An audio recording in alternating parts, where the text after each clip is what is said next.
Let's go.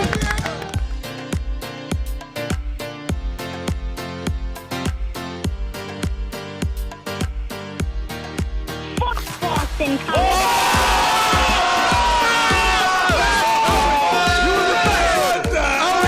State of OH.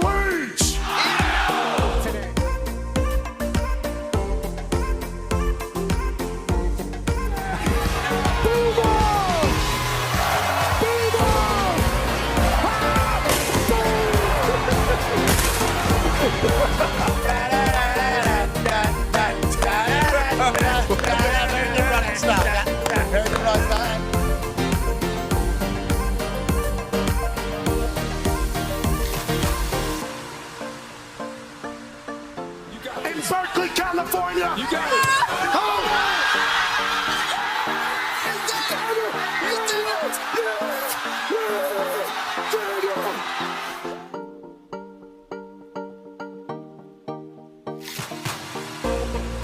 This one's for three. AJ Hawk, $5,000.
USA, USA, USA.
The following program is a collection of stooges talking about happenings in the sports world. It is meant to be comedic informative.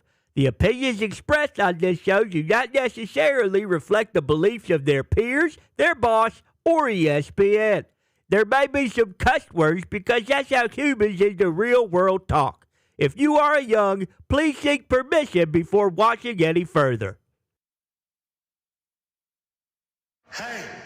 What? Let's go.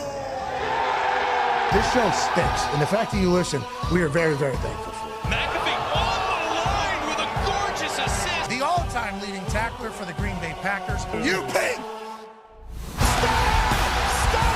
Damn it! Be a friend, tell a friend something nice could change their life.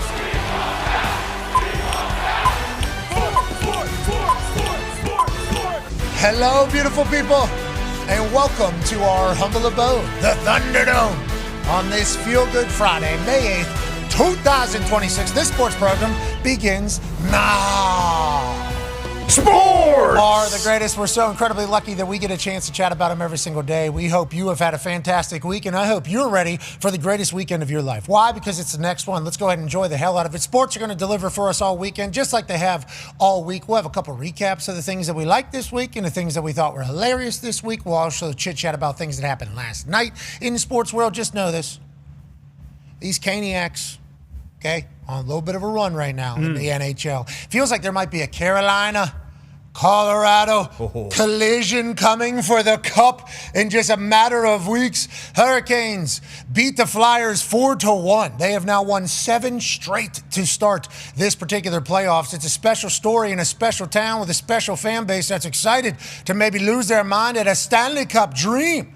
Now, how it all bode, we shall see. The Buffalo Sabres obviously have some things to say about that. Same with the Canadiens. And in the West, it feels like the Avalanche are for real. But if you look at this Hurricanes team, you think to yourself, well, they certainly got the talent. They certainly got the run. Do they have the gritness? Do they have the toughness? Do they have the togetherness? Well, let's just go to the end of the game, shall we? Let's go ahead and just see 4-1 here. Time's running out. It's hockey, though, okay? Up there, up on the boards there, about the middle of the screen there, maybe a little bit to the right. That's Stankoven. He's 5'8" guy. He's about his 3rd year playing for the Hurricanes. He led the Carolina Hurricanes in points in the first round of the playoffs. Number 55, big Rasmus Ristolainen, 6'4", 205, goes and shoots him. Then Sellergren said, no, we're fighting, actually. So Stankoven was just standing there. Then 6'5" guy comes over, boom, hits him. Then Seller guy grabs him. No, we're fighting. Yeah. You think you're going to win 4-1 and nothing's going to happen? Now let's look to the left here. Okay, let's look to the left over here. You have Shane Gostisbehere, who played for the Flyers for a long time. Okay, now he's tangling it up with Big 55. Okay, Big 55, because he just got into it. He had to grab somebody. Seller picked up his fight. They start fighting on the left side. This guy say, hey, we're done. We're good. Everybody's good. Seller's trying to get some shots back. Stankoven's like, you know what? You could just body me like this. And then we got a Jake the Snake DDT. Boom! At the very end. Eat some ice, pal. Okay, so I'm just talking about, okay, old buddy, Gostisbehere, came in, stuck up for his teammate. Yeah.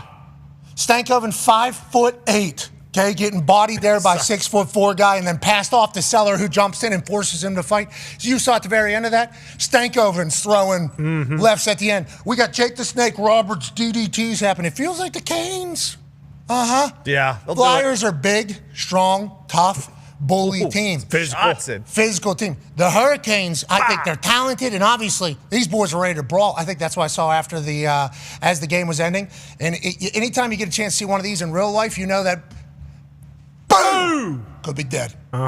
So we have no idea what the state of Rasmussen is after his head obviously bounced off of the ice there, but I like the Hurricanes a lot. I like the NHL. And then in the NBA, Stons continue to do what the Stons are doing. Yeah. The Stons, the Pistons, and we learned that it's mostly the what up there in Michigan saying that makes a lot of sense. The It makes a Stons lot of sense. from areas that aren't necessarily Detroit on the internet, but the Stons and the Detroit Pistons win again. Story of that one, James Harden's not good at basketball in the playoffs. What's the deal? We'll ask Kendrick Perkins here in a matter of moments. I'm sure he's going to have a lot of thoughts on that. And then last night, also big story. LeBron and the Lakers are getting screwed by the refs. What? It's Again? rigged. It's rigged against the Los Angeles Lakers and LeBron James for Oklahoma City. Big city OKC. Los Angeles Lakers and LeBron James, it's rigged against them for the Oklahoma City Thunder. Now, if this was to be rigged in that fashion, I'd like to say to Adam Silver, congratulations on rigging something for a small town. That's good for sports. First time ever. That's good for sports. And the Oklahoma City people deserve it. We've seen them show up in a massive way. Obviously, there's like a 30 for 30 about how great they are as a fan base, and the Pacers fans and the Oklahoma City fans got a chance to really experience a great run there in the finals last year. But if they were rigging this for the Oklahoma City Thunder, that would be awesome. Just like that never happens, seemingly, to the small towns and the small fan bases and everything like that. But it certainly does look like this Oklahoma City team, every time they play, there's a question on what's going on with the refs. Yeah. And it's not just fans saying this. Now it's actual coaches and players coming out being like, hey, this is what it is. They're cutting back clips of people and they're having lip readers say this shit is rigged whenever they're playing against the Oklahoma City team. Are they better at getting fouls than everybody else? Are they better at embellishing it? Or do the refs like the small town story just naturally, and all of a sudden they're starting to give it up for these guys? We'll ask Perkins about it all. It is a hot conversation in the streets. Speaking of hot conversation in the streets, congratulations, Skip Bayless, Stephen A. Wow. Take a trip down memory lane. Talks the tables here at Boston Connor and one half of the Hammer. Dahn. Cowboys AP Tone. We watched that. We turned it on. It was appointment television. Shout out to both of them kind of going in there. It was a nice tell of the tape there. Like the last 16 years, a lot of people have been trying to kind of emulate either Stephen A. or Skip Bayless or both of them at the same time. A lot of shows, a lot of sports media personalities. And obviously, whenever two master debaters master debate against each other, right in each other's faces, you can get some really magical moments in there. They certainly created a lot of those throughout the times. There's a lot of people chasing those. I think there have become great debaters in sports television that aren't named Stephen A. and Skip. But I think those two were so good at what they did back in the day in 2012, 14 years ago, that everybody else thought that was the only way to do sports television. So getting them back in the same room earlier, that was a good time. A great time. Skip Bayless threw some heat. Los Angeles fakers. Oh, got him. Yeah, and they'll smoke you with pot. Yeah. Points off turnovers. I believe he also said playoff P, but he spelled it P-E-E. Oh! It was good to S-E-E those two on my TV, I will say. It was good to see that because I forgot it. I was taking notes the entire time, so be prepared for a good show. Yeah, be prepared for a good show. It was fun, man. Good for them. Hey, congratulations to you two old legends, man. Good run. You guys did it. Changed the entire course of sports media, television, and in doing so, obviously, I think both lived great lives, I think, from my understanding, and also influenced sports. So good for them. I hope they had a great time, and I hope the catching up was fun too. You know, anytime you don't really talk to somebody and maybe there's potential fallout or anything, animosity, nice for them to catch up and fun. Good for sport. Joining us now, live from an attic in Ohio, is a man who's a college football national champion, Super Bowl champion. I'm surprised we got him this early. Yeah. I thought he'd be scrolling those files that were just released. He probably already did. Ladies and gentlemen, AJ Hawk. Yeah. Scanning those alien files.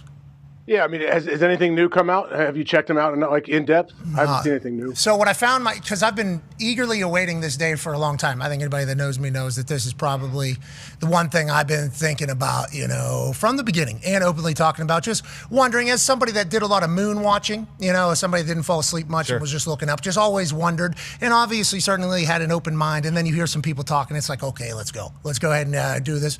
And then to think we're alone in this whole thing would be crazy. That'd be crazy to, just with how big it is. But if we weren't alone, that would obviously have to change a lot of opinions and thoughts and religions potentially, and everything in the world. So such an awesome topic, I think, just to kind of visualize from all different angles. And then when you run into somebody and they're like, I saw a UFO, I saw one get chased, I saw a thing. It's like, why would you lie to me?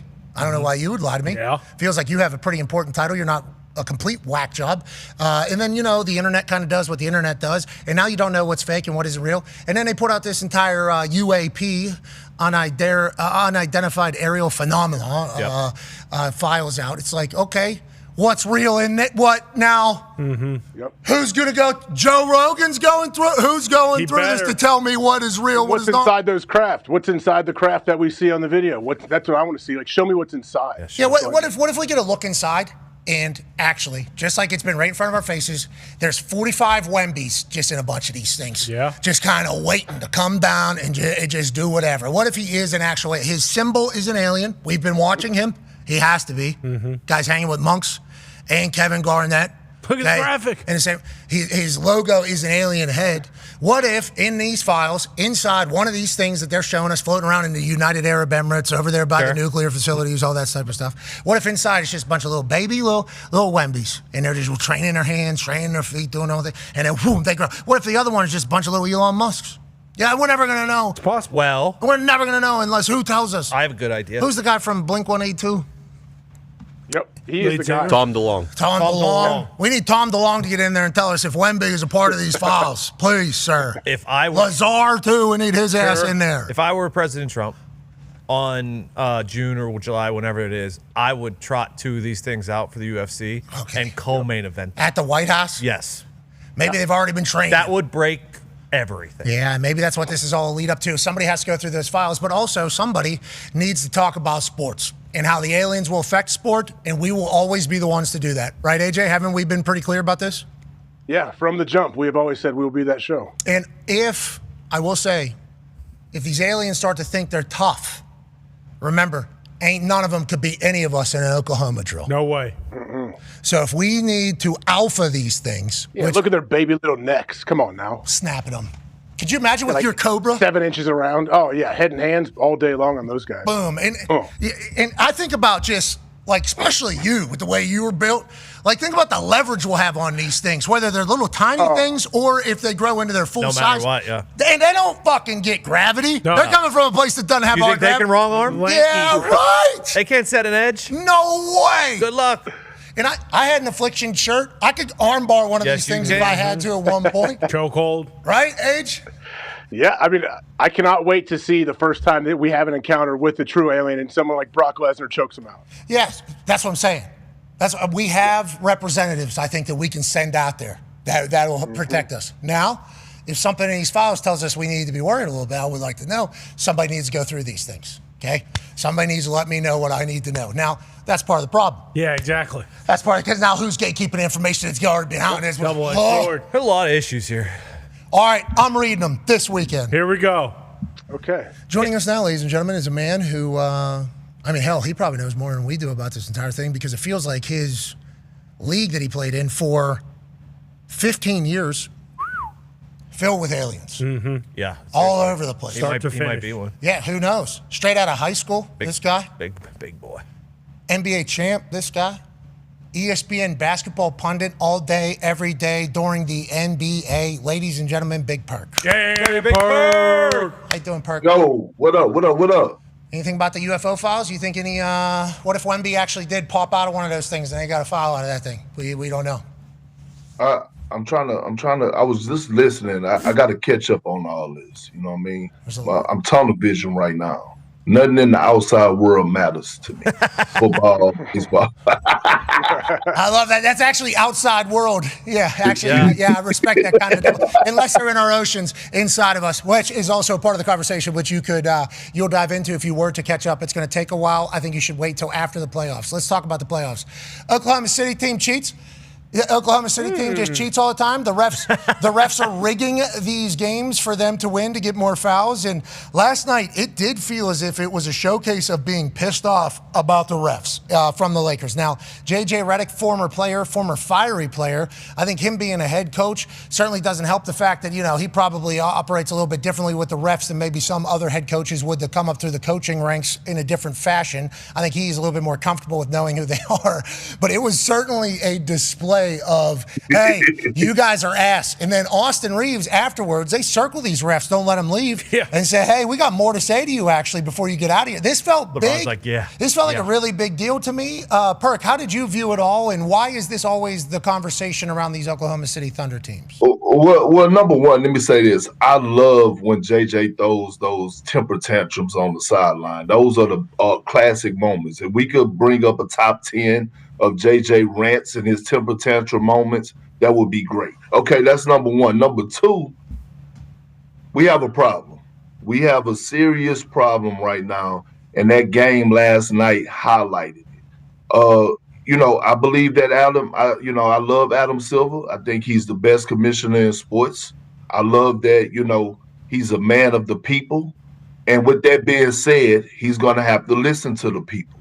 They have a lot of upset fans that are on the internet that were watching the game that didn't like the way that game was called last night. And I'm going to be honest with you, I didn't like it either. Matter of fact, I hated it, every single moment of it. It was nothing but complaining.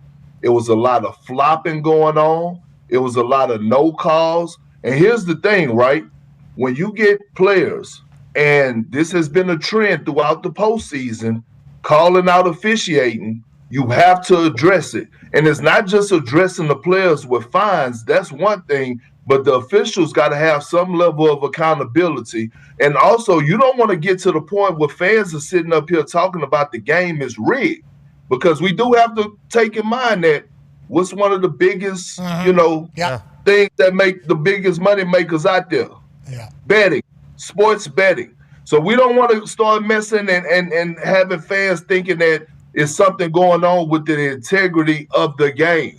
So you got to clean up this flopping nonsense. You have to clean it up. Last night, I thought it was extremely bad. I thought OKC all across the board, this was one of their worst moments, in my opinion. You know how I feel about OKC. You know how I feel about Shea. But damn it, I got to call it like I see it. It's facts over feelings. Carry on, Kendrick Perkins. Carry on. How long do you think it takes to change that type of basketball, if it means anything? Because I remember there was a time not too long ago where the flopping was outrageous. Yeah. I think it got really, really bad. And I always point back to like watching James Harden. That's like kind of my first thoughts of it because of how good he was at it all. And then it kind of exploded. It felt like then we played in like an international tournament and we got our asses kicked. It was a FIBA thing, I think, where they weren't calling stuff and we just like got our ass kicked. Then it felt like the game changed a little bit back to a more physical style with the less theatrics. Is that an accurate depiction over the last few years? And how do you stop it? How long does it take to kind of stop?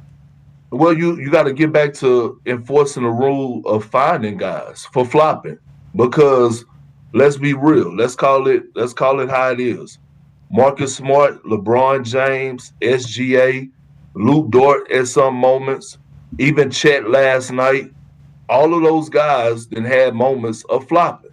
And so to me, when you talk about how do you fix it, the only way to fix it is for the NBA to do more work, meaning that, hey, man, we got to get back to finding guys and put something in place for flopping. We used to have that. They kind of went away from that a lot over the last 3-4 years.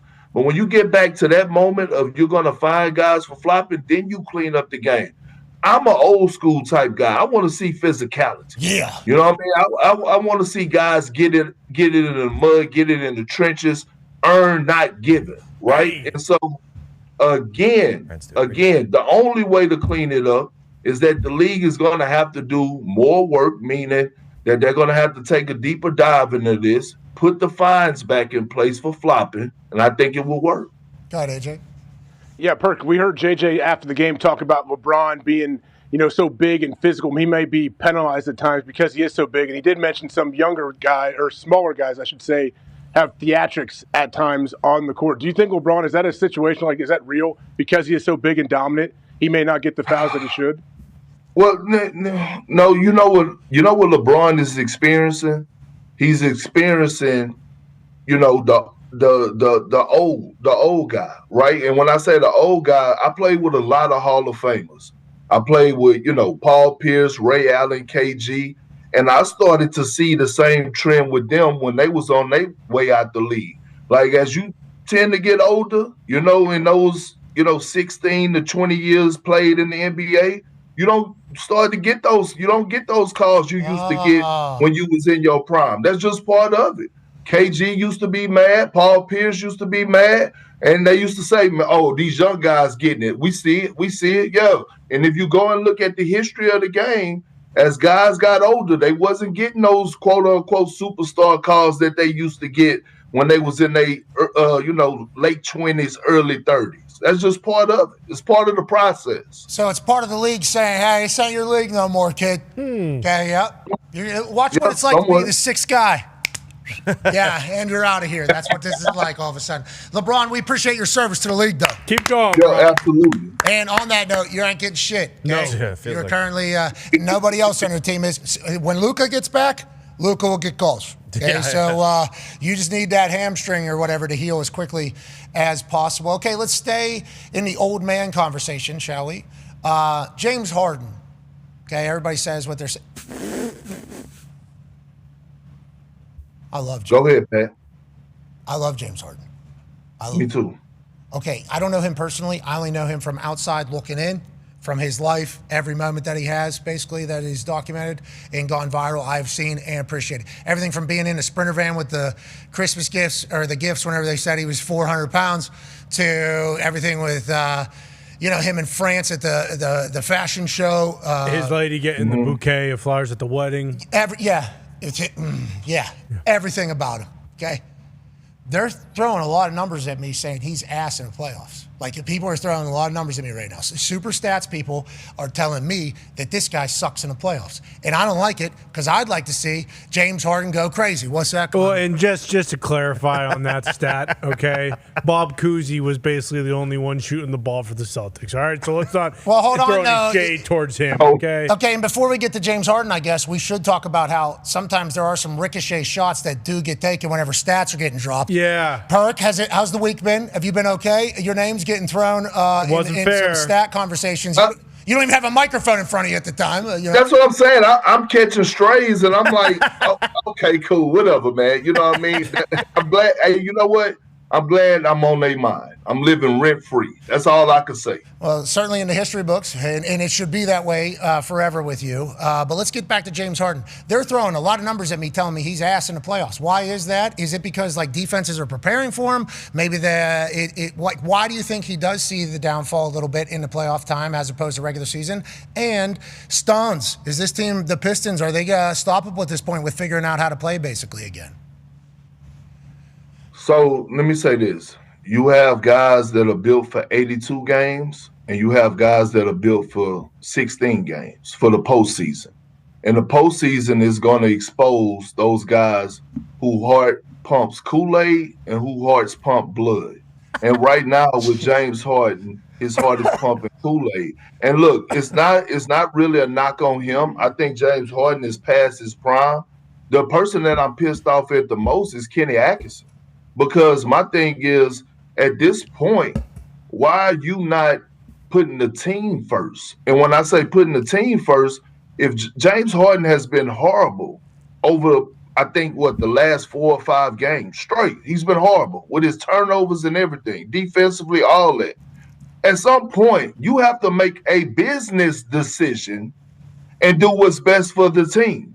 At some point, you have to take him out of the starting lineup and put in one of those dogs that you have on the bench, whether that's Dennis Schroeder, Tyson, Ellis, Max Strus. Like, you can't continue to do a disservice to the ball club because you're saying, and this is his quotes after the game, I take full blame for it because I didn't get my future Hall of Famer enough shots, meaning James Harden in the fourth quarter. And I'm sitting up here saying to myself, Kenny, you and I must be watching 2 different games because it wasn't about James Harden being able to get shots in the fourth quarter. It's about him being a defensive liability. It's about him turning the ball over. And these are careless 3rd, 4th grade turnovers. This is not like it's forced turnovers. These are careless turnovers that you look and you say, well, what the hell was that? So, again, you're down 0-2. You know that physicality matters. You see that the others outside of Cade Cunningham, Tobias Harris, he has been having it his damn way since this series started. Jenkins is coming alive. Duncan Robinson is flat out balling, and not just a shooter, by the way. Duncan Robinson is a damn good basketball player. Let me state that right now. So you see that happening, but you steady riding with James Harden. And I'm sitting up here saying, do we got secrets on your ass or something? Jeez. Put his ass on the bench. Okay, I understand what you're saying because he's obviously not performing to the level that the team deserves or he should be playing at. But do we know if he can still go for like 35, 40 at this stage? Because obviously he was with the Clippers for a while, right? Then the Rockets, and then there was the Nets. Sixers and Nets, yeah. Yeah, so like I feel like we have followed along with James Harden, and I always just expect James Harden to do James Harden stuff. I think I saw him the other night go off a little bit. But it's like, are we expecting him to go for like 30 one night out of nowhere? No, but we're not expecting him to turn over the damn basketball at the rate that he's turning it over. Look, he's not the first option on this team. He's not the second option on this team. And a lot of times he might not even be the third option. I understand that. Jeez. I'm not sitting up here saying that he should be a focal point or I expect him to go for those type of numbers. What I'm telling you is Pat, he's been more of a liability than he is a help. And at some point, Kenny Atkinson has to make that decision and say, I'm not saying bench him. I'm saying, hey, man, he needs to be playing limited minutes off the bench as a role guy, as a bench player, not starters minutes. And I'm going to say this too. I'd be damned if we're going to end this conversation and I'm going to let Evan Mobley off the hook. I'd be damned. Like former defensive player of the year. You finished the game. You finished the game with 1 rebound in a series that you know you got to come with a certain level of physicality. Can't have it. Unacceptable. And look, I don't want to hear. I know it's been a lot of complaints. He needs to get the ball more. He needs to get more shot attempts. But it's not all about scoring when you can impact the game. Wemby has showed us that. Wemby put on one of the greatest performances defensively that we've seen probably in our lifetime. So Evan Mobley, it's other ways to impact the damn game. Now it's on Coach Atkinson to get you the damn ball in position where you need to score. But finishing the game with 1 rebound, I could go get 2 rebounds right now. Really? I know that much. Really? Yeah. Well, is that because you got the Dennis Rodman eyes? It's going here. But I would stay on one side of the floor. Sure. I ain't saying I'm gonna run up and down, but I know when they come down, I'll be able to get 2 rebounds. And you're guessing what side person's going to miss to? Is that also, or is that a big part of this? You're going to let a couple go that are on the other side of the rim, right? You're just hoping. No, it's about, Pat, when you're in the trenches, it's about elbows, positioning, and who wanted the most. Like it got to be a mentality. And that 7-1 with that type of athleticism, it's unacceptable for him to have 1 rebound coming in a playoff game. Get your base down there. Mm-hmm. We need elbows out. We need jabbing. We need sparring. We need a little bit of this. Box out. We need the read on the ball. Oh, it's in flight. That's short. Let me go ahead. Oh, that one's going long. Boom. Dive. Let's go ahead. Let's do it, Mobley. Come on. Sick of my guy James Harden's getting murdered right now. Deservedly bad. so. Mobley needs a little bit more of this. Agreed. The whole team. He's the most important player. There's a video of Donovan Mitchell not fighting over screens and other teammates not being happy about it. Oh, I saw that on the defensive side. There was just a full. Oh, this is disgusting. I didn't like that either, Perk. I mean, hey, listen. The one thing Donovan Mitchell talking about, what he said is no pressure or nothing like that. He don't feel pressure. You need to. And if I'm his teammate, if I'm his teammate, I don't want to hear that. I don't want to hear that because then it shows signs to me that you don't care. You should want to embrace the pressure because pressure comes with you having to perform. And if you do your damn job and play at an all NBA level consistently, that means you're going to get wins. And I came into this season, into this playoffs, in these playoffs saying that the Cavs were under the most pressure coming into the playoffs. Donovan Mitchell was under the most pressure as any other player in the NBA coming into this postseason. A Donovan Mitchell-led team has never been to a conference finals. A Donovan Mitchell-led team has never been to a conference finals. That is a bad indictment on him. And he has to get it done. With the East being as wide open as it is, you look on paper, and I'm not saying this is no disrespect to the number 1 Detroit bad boys, the Pistons, where they call themselves the nasty boys. But if you look on paper and you say just going off who by name, who has the most talent, you will say it favors the Cavs. But when they get between the lines, I see otherwise. All right, so you think that Donovan Mitchell should take his team this year to a conference championship and maybe even a finals this year? If he don't, it's another failed season, and it's another huge disappointment. I understand. Hey, that's the pressure that I think he is a nameless, faceless opponent guy. I think that's why he says, hey, everything's the same. I think that might be that I don't feel pressure because, every day is the same, every game's the same. That is how he performs. I don't think you like that just by the look you were given there. I don't, Pat. I want a guy that embraced that. Like, I want a guy that want that. Feed me. Like, you know what I'm saying? Yeah. Like, it's supposed to be. Let me tell you something. When you're trying to win a championship and you're trying to make a deep run in the postseason, damn it, you're supposed to have a lot of sleepless nights. You're supposed to be stressed out. You're supposed to be angry. You're supposed to not want to deal with the outside world. It's a lot of stuff comes with trying to win a championship. Damn it, when you finish, it's a reason why you see guys falling to their knees crying, popping the bottles of champagne, because it's a grind, it's a process. The only thing that matters is the guys in the locker room. It's a mentality. You got to have that dog mentality. You got to want it. Let's go, Yeah. Perk. I want to run through a wall for Kendrick Perkins. Hell yeah. I want. Man. That is a. Either you want him to either look. It gotta be in you, not on you. Hell yeah, Perk. And some say you're born True. with it either in or on, pal. You know, that's what they Yeah. say.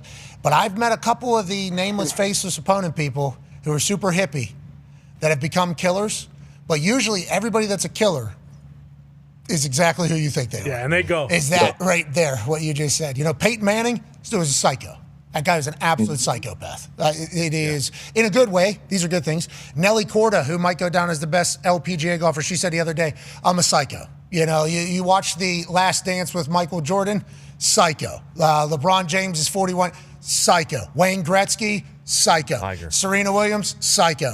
Tiger, psycho. That is kind of what, and this is in the most positive way, but they are crazy in the competitive sense. That is the psychosis that I am diagnosing them with, I think is the proper way to describe that.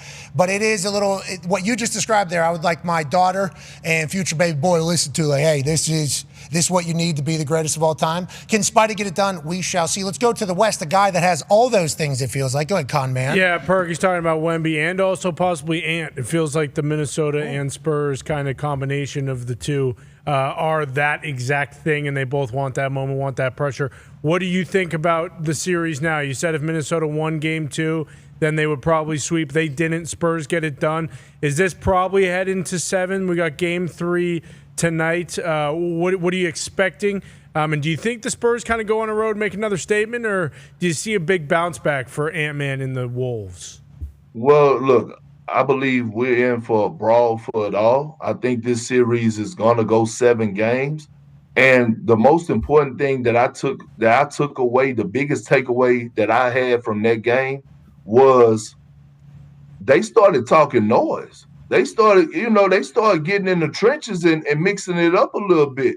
Like, that's the energy you want to see. Coach Finch said they got pumped. And then all of a sudden you hear Anthony Edwards saying, hey, man, listen, we came out cool. They did what they were supposed to do. Basically they kicked their ass, right? They kicked their ass. But I'm going to tell you this, it's going to be crazy in that arena in Minnesota tonight. It's going to be rocking in there. They have done an outstanding job of establishing a dangerous place to play in. And I believe right now this is going to be the most exciting, one of the most physical series that we're going to see. It's a lot of games and a lot of basketball left to be played, and this is going to be one of them. Because I know Wemby hates losing, and we saw his spirit when he bounced back in Game 2. But you know who else have a hatred for losing? Yeah. Anthony Edwards. Yeah. And I'm looking at Julius Randle. Julius Randle has to come with it. If I'm Julius Randle, let me tell you how I'm wired. If I'm Julius Randle, I'm watching all the Knicks games. And every time I see Karl Anthony Towns go out there and have a great game, damn it, I get jealous and I need to go and outdo him. Because that's who I got traded for, and I see him over there making a difference. Damn it, I got to be the difference maker over here. That's how I'm wired. And it's okay to be jealous sometimes. You know what I'm saying? It's okay to be jealous. It's okay to envy some people when you're trying to get what they got. I actually enjoy that. Hey, I just got a stat dropped in my ear. Randall led the team in scoring in Game 1. And they got the job done. Yeah, so if he's able to do it again, maybe they go crazy. And I like the fact that you're like, hey, I'm going to be judged off of this trade on how he does versus how I do. You see him get one. I need to go get a couple out here. I love the Minnesota team. I love the Timber Wagon. I also enjoy the thought of Wemby going into that atmosphere. Oh, yeah. Because I think he will relish. But Wemby's not fazed by this. Exactly. I think he'll relish it. I think he'll relish that entire thing. My only wish here is that I could get this into the YouTube TV $4. Yeah. Okay. Last night, Tonight. hockey is on. Everything else, Prime is by itself. Got 2 games over there. This is certainly something. Their coverage is great. I'm not knocking the coverage. I appreciate the fact that Prime is getting into sports and all that. But it is hard to, whenever we got 2 playoff series going on at the same time, obviously going to be difficult. We got 2 big ones tonight on Prime. Perk, let's have you pick these games. Sixers favored by 1.5. Before you give that, Tone has a question for you. Yeah, Perk, a couple questions about this series. Obviously, OG with the hamstring is huge. What do you think that does to the Knicks, and especially on the defense side of the ball? And then, am I crazy? When I was watching Game 2 and Embiid was out, does it feel like the Sixers offense kind of flows better when he's not on the floor? Or am I just crazy watching that? You're not crazy. Well, you're not crazy. I'm going to answer this one first. You're not crazy. It does flow better the first, second, and third quarter. But the 76ers lost that game in the fourth quarter because they couldn't make no shots. Yeah. Because Tyrese Maxey, he was exhausted. Paul George was exhausted. Right? And so when you think about what Embiid brings to the table, he brings that balance that when your outside shots are not falling, he's going to put and apply so much pressure on your defense that, one, he's either going to get the bucket in the low post, make the 15-footer, or he's going to get to the free throw line because he's one of the most skilled bigs to ever play the game. He's unstoppable. Now, when you talk about OG Anunoby, one could argue that he is the most important player in the NBA for us to his team's success. His impact for what he brings offensively and defensively, I've been calling him this for about 2 years. He is our new era of Scottie Pippen. And if I'm the Knicks, I don't even think about playing him games 3 and game 4. I wait to see what happens and then, if it's in a must-type win, I'm bringing him back for game 5. But game 3 and game 4, especially with his history of hamstring injuries, I'm not rushing this and I'm not speeding it up. You're up 2-0. And on top of this, Jalen Bronson is averaging about 36 to 37 points in Philly in the postseason. I know that's his second home because of his Villanova days, but damn, he's averaging 36 to 37 points in Philly. Yeah, he's right now. Over the past 2 seasons, so he's very comfortable going into that arena. Yeah. So you got to expect that big body Bronson and Karl Anthony Towns, even without OG, they could go in there and steal 1. I don't believe they get game 3. I think Philly gets that one. But I think they got enough to steal 1, and that will probably be game 4. Okay, so I appreciate you saying he's the most important player to his team, okay, and then saying they still could win 1 without him when we got a Wemby existing out here, okay? You know what I mean? Yeah. But Pat, I know what you meant. Pat, we pulled up some numbers yesterday. I don't have the graphic on NBA Today. We cooked a little. And it showed his impact on both ends of the floor, or some real nerdy numbers, you know what I'm saying? But it caught my eye, and it showed his impact on, what he brings offensively and defensively. I want you to think about this for a second. There's no knock to Wemby. No, we're complimenting both guys. Both guys. Yeah, facts. Yeah. So I want you to think, in game 2, in the second half, Mike Brown chose to go with a small ball lineup when Karl Anthony Towns was out the game. You know who was at the center position? OG Anunoby. And he did an outstanding job on both ends. Like, he is one of those guys, like when you talk about the ultimate 3 and D guy, he's that. He's that.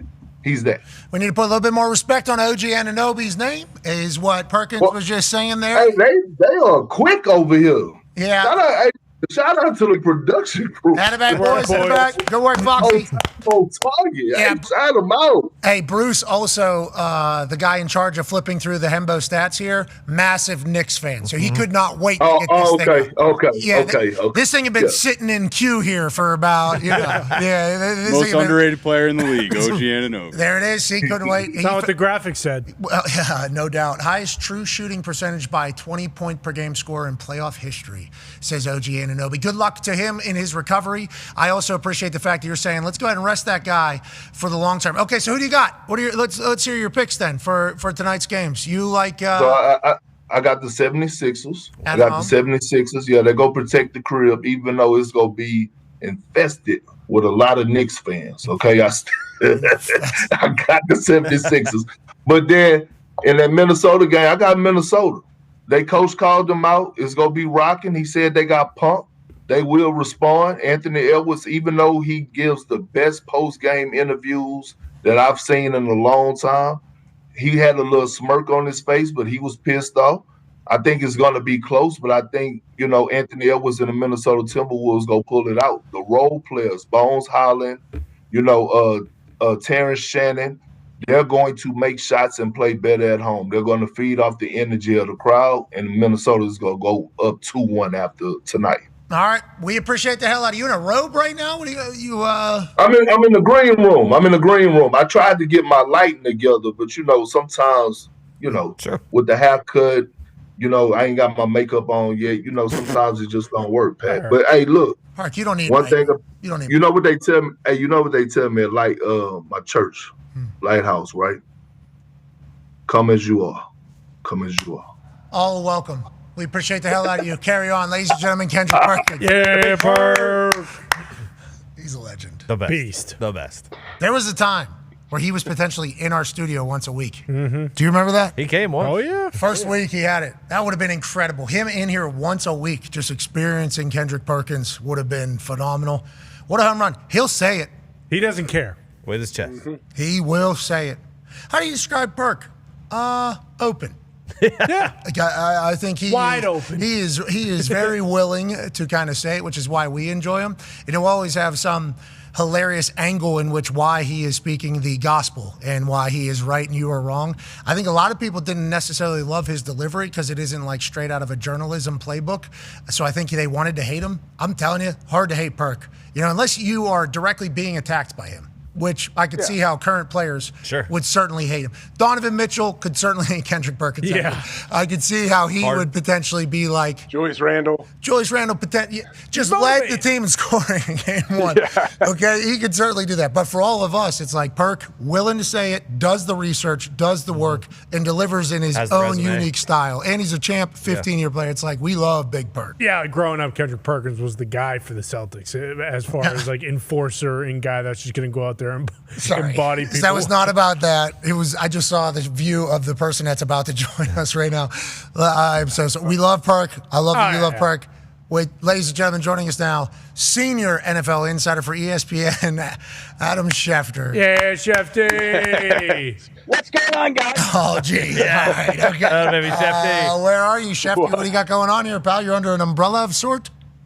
Yeah, I am in Florida right now. There's a Michigan event here, I guess a fundraising event through the Champion Circle, and they've got all these Michigan players, coaches, football program, basketball program, and there's a function tonight to raise money for the program, and so came down here emceeing a conversation out at a football event. I can show you the field. I'm off to the side right now. Otherwise, we would have had some surprise guests, but we are now in the shade, so that's a good thing, and happy to discuss football today. By the way, Pat, breaking news.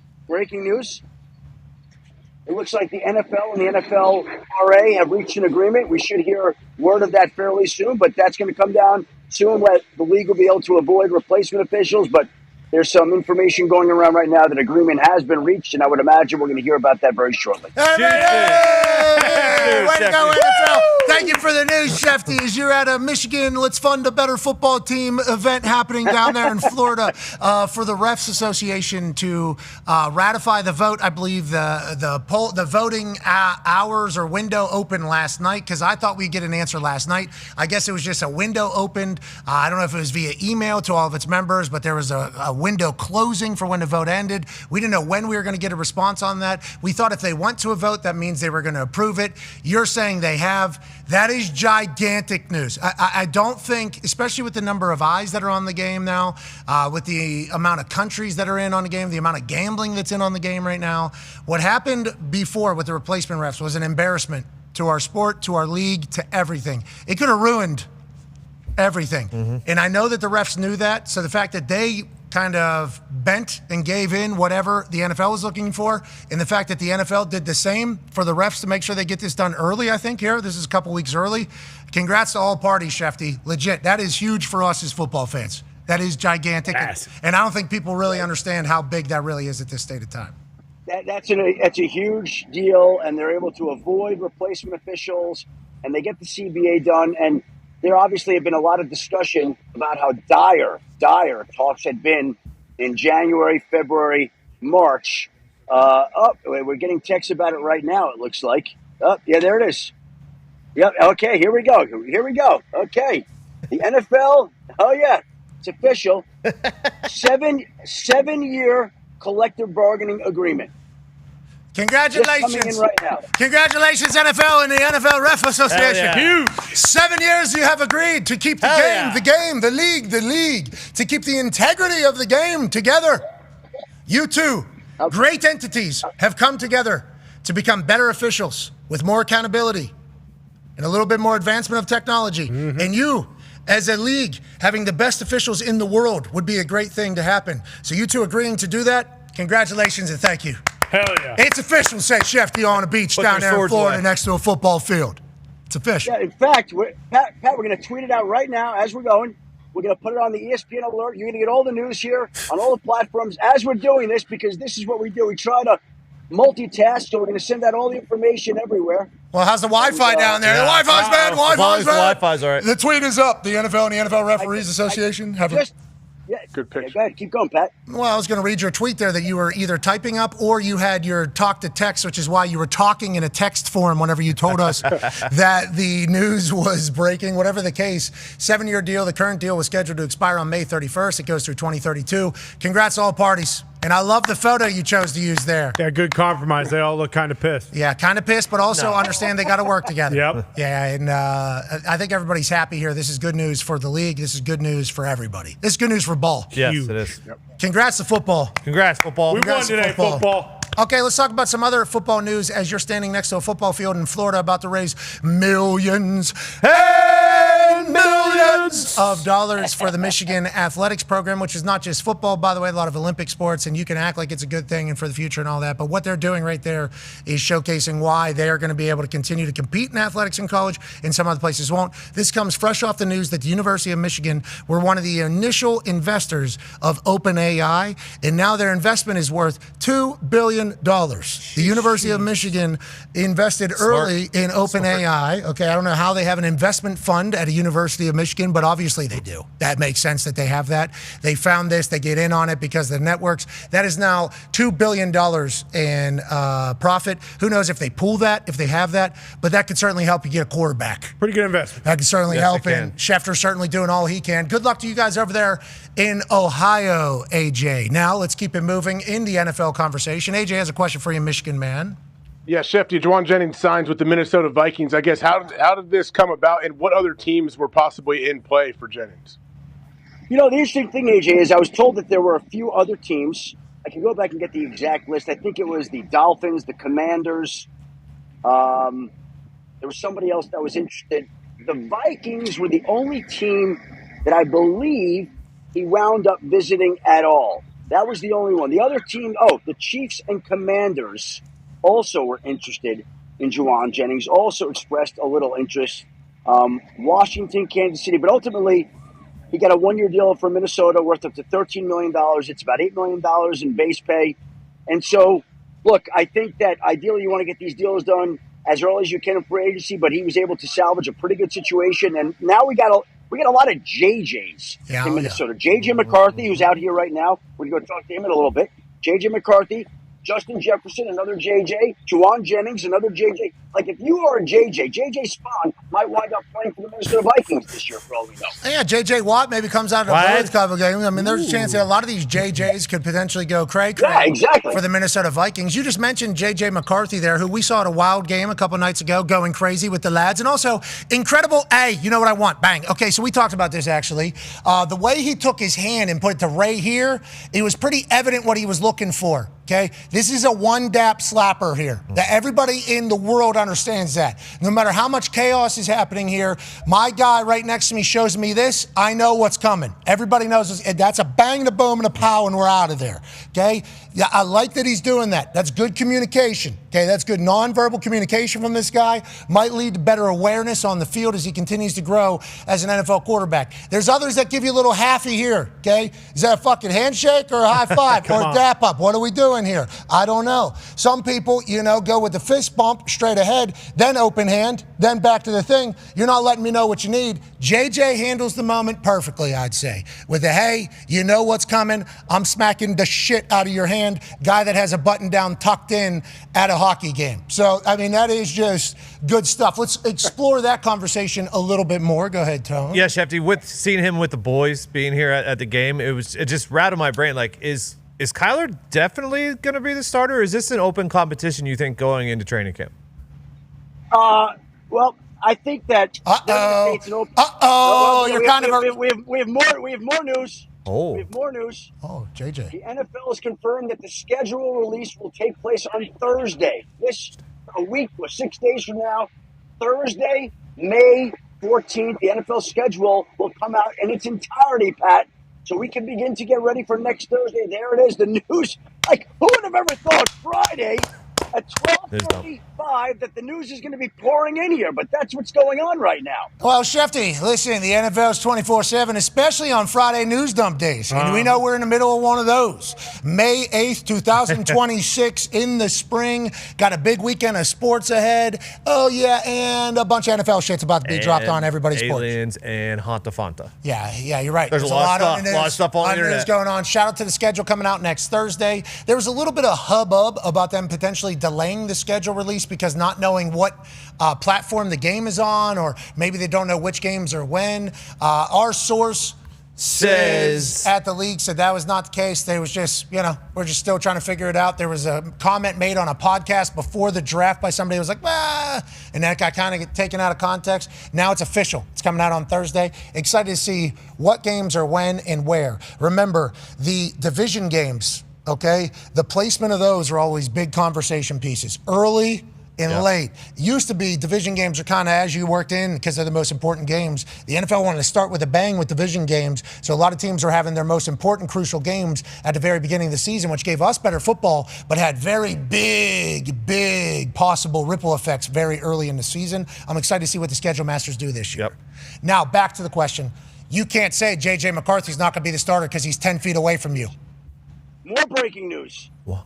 The Green Bay Packers have released Brandon McManus, their kicker, after they drafted the kicker from Florida in the 6th round, and they paid Brandon McManus a lot of money. They gave him a 3-year, $15 million deal last offseason. They paid him his $1 million roster bonus in March, but they have already moved on from Brandon McManus after drafting Trey Smack in the 6th round last month. So there'll be a new kicker in Green Bay. So much for the competition that they thought they were going to have. They have now moved on from him. So again, a lot of news here all of a sudden. We got a new kicker in Green Bay. We got the NFL schedule next Thursday. We got a 7-year labor agreement between the NFLRA and the NFL itself. And we have J.J. McCarthy out here to go talk to you about the Vikings quarterback competition, which I'm happy to get back to if you'd like to. Okay, so let's expand on Brandon McManus there because he started with the Indianapolis Colts. I know him. Super Bowl champion, has done incredible things in the NFL, missed more kicks than he would ever like or have on his entire resume. I assume he'll bounce back, go somewhere. Anytime they say there's a competition between two kickers, that's always one more roster spot that's getting taken up by a kicker, especially in this offseason as you're trying to accrue numbers and create things. I assume McManus understood the situation whenever this guy was drafted out of Florida. This guy that got drafted out of Florida bombs balls. We watched him kick. Hopefully he's good. Hopefully McManus continues to go on. 7-year ref agreement. That is awesome. Schedule release coming out Thursday. Spectacular. Starting quarterback for the Minnesota Vikings. Michigan man, J.J. McCarthy, who's 10 feet away from you, or Kyler Murray. Is that an actual competition? How do you see that going? Listen, I'm not ready to write off JJ yet. Look, Kyler Murray's got a great opportunity in front of him. It's probably as good of an opportunity as he's had in a long time when you look at all the talent surrounding Kyler Murray. He's got Jordan Mason, he's got Aaron Jones, he's got TJ Hawkinson, he's got Justin Jefferson, he's got Jordan Addison, he's got Juwan Jennings right now. There's a boatload of talent in Minnesota, and that doesn't even include a head coach who's obviously adept and proficient at getting these offensive plays in and having the offensive production that Kevin O'Connell has. I think, I don't know how you handicap it. Look, I think a lot of people believe that Kyler is going to wind up as the starting quarterback, but I think JJ is going to give him a run still. I don't think the Vikings are ready to willing to give up on J.J. McCarthy just yet. I think they've got two good quarterbacks there. I mean, these are two high draft picks. So it'll play out. But I think a lot of people believe Kyler's going to prevail and win the job. But again, I'm not ready to give up on JJ just yet. Okay, I'm excited to watch it all unfold. Obviously, Kevin O'Connell's offense is one that is spectacular. They're able to sign another wide receiver who had other options in Juwan Jennings without telling him who the starting quarterback's going to be. That's how prolific that offense can be and should be. Hopefully, JJ can continue to get better. And if Kyler ends up the quarterback of a Kevin O'Connell offense as a diehard Vikings fan for his entire life and has a full resurgence of being the guy that maybe we thought or hoped he could be, that's a great story, too. Yeah. Good luck to all parties. The Vikings are currently interviewing for a GM. When's that going to happen? Say that again? Feels like Juwan Jennings just signed there. They don't got a GM. So, I mean, are they going to get a GM or is Kevin O'Connell running things? Like, how does that kind of all go over there? No. They've got about 6-7 guys that are on the list right now. They've submitted. They've got Turnkey, a search firm, helping them to identify the right candidate. They've got a situation where they've identified all these candidates and they're going to interview them, go through the process, and we'll see where they get the information from, but who they wind up hiring.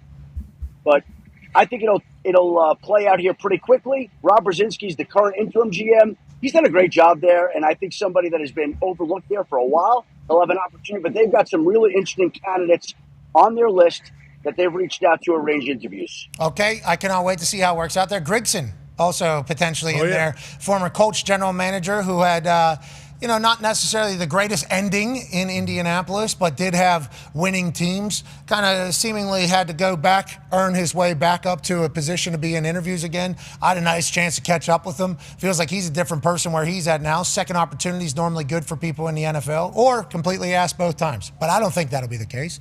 There's so many good talents out there, only 32 jobs, just like in coaching. But there's only one senior NFL insider, and that's this man down in Florida. We appreciate the hell out of you, Schefty.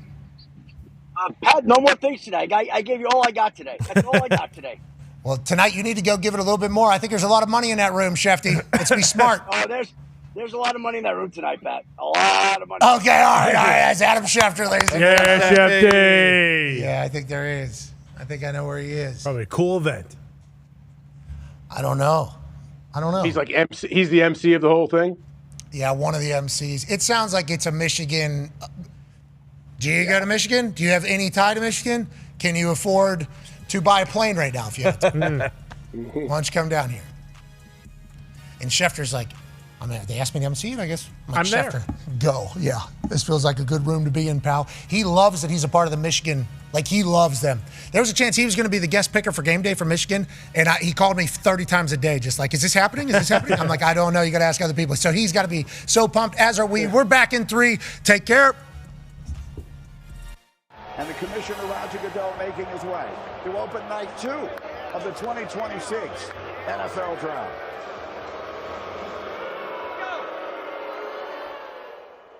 Come on, Pittsburgh. And here's a familiar face and voice to make the announcement. Well, look out, everybody. Here comes McAfee. They said yins are getting soft. Yins are getting tired. Are you Yinzers getting exhausted from so much football celebration or no? 0 arrests last night in the NFL draft compound. Pittsburgh Yinzers, congratulations. Now, the Indianapolis Colts first-round draft pick was Sauce Gardner, and he's better than all of your first-round picks for sure. The Indianapolis Colts have not won the AFC South in 12 years. That changes this year. Jim Irsay from the football heavens cured Daniel Jones's torn Achilles. Michael Pittman got sent to the Steelers, and in return, we got football gods. With the 53rd pick in the 2026 NFL Draft, the AFC South Kings, Indianapolis Colts select CJ Allen, linebacker from Georgia. Go Dogs. Listen, there's a lot of negativity about the Indianapolis Colts. What you need to do to all that negativity is you crush it up, you put it into your palm, and you think to yourself, does any of this matter anymore? No.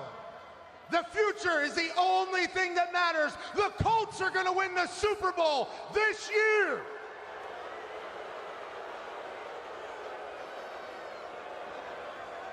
Way better than you bum-ass Chargers fans down here. I'm joking. I like your team. I like the Colts more. I also like, with the 78th pick in the 2026 NFL Draft, live from Pittsburgh, Pennsylvania, the Indianapolis Colts select A.J. Halsey, DB out of LSU.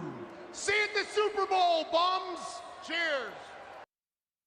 The following program is a collection of stooges talking about happenings in the sports world. It is meant to be comedic informative. The opinions expressed on this show do not necessarily reflect the beliefs of their peers, their boss, or ESPN. There may be some cuss words because that's how humans in the real world talk. If you are young, please seek permission before watching any further. Hey. Why? Let's go. This show stinks, and the fact that you listen, we are very, very thankful for. McAfee on the line with a gorgeous assist. The all-time leading tackler for the Green Bay Packers. You pink. Damn it! Be a friend, tell a friend something nice could change their life.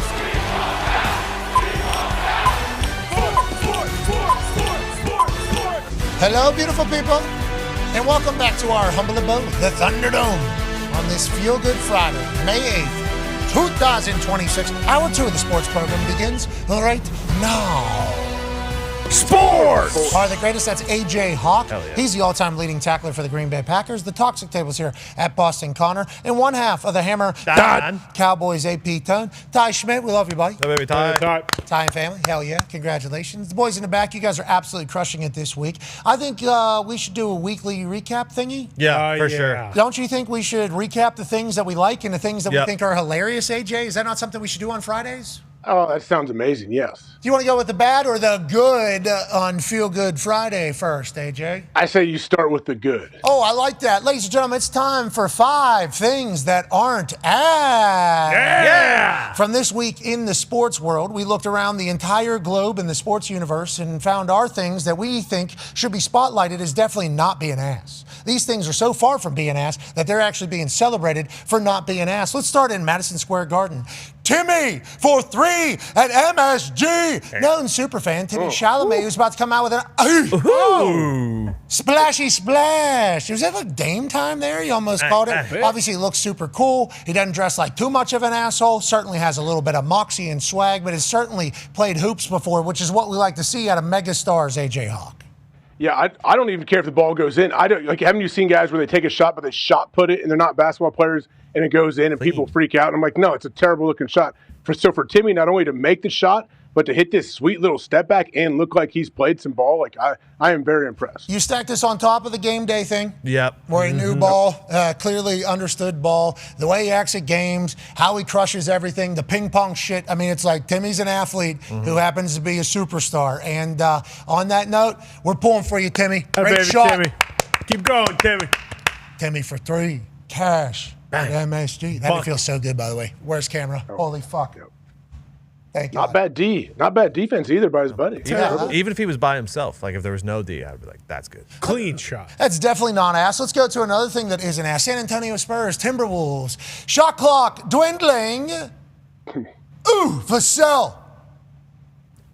A no-dip tip 3 to lead the Spurs as they continue to do their thing down in San Antonio. The timing, the effortlessness, the cleanness of it makes you wonder, like, how difficult is that actually? Well, we tried it out with Tyrese Halliburton, who's in the middle of a recovery from an Achilles yesterday, and I mean, he banked it home, but I'll tell you, it was not like clean. No. It was not like clean. And now, granted, Tyrese is coming out of an Achilles, and he's not necessarily the biggest jumper whenever he shoots it, but him describing it, him giving it a go, it was like, oh, that was an incredibly impossible shot that guy took. And how about the perfect timing of jumping and basically the ball just kind of coming into his hands as if it was like a video game glitch while he's jumping, AJ?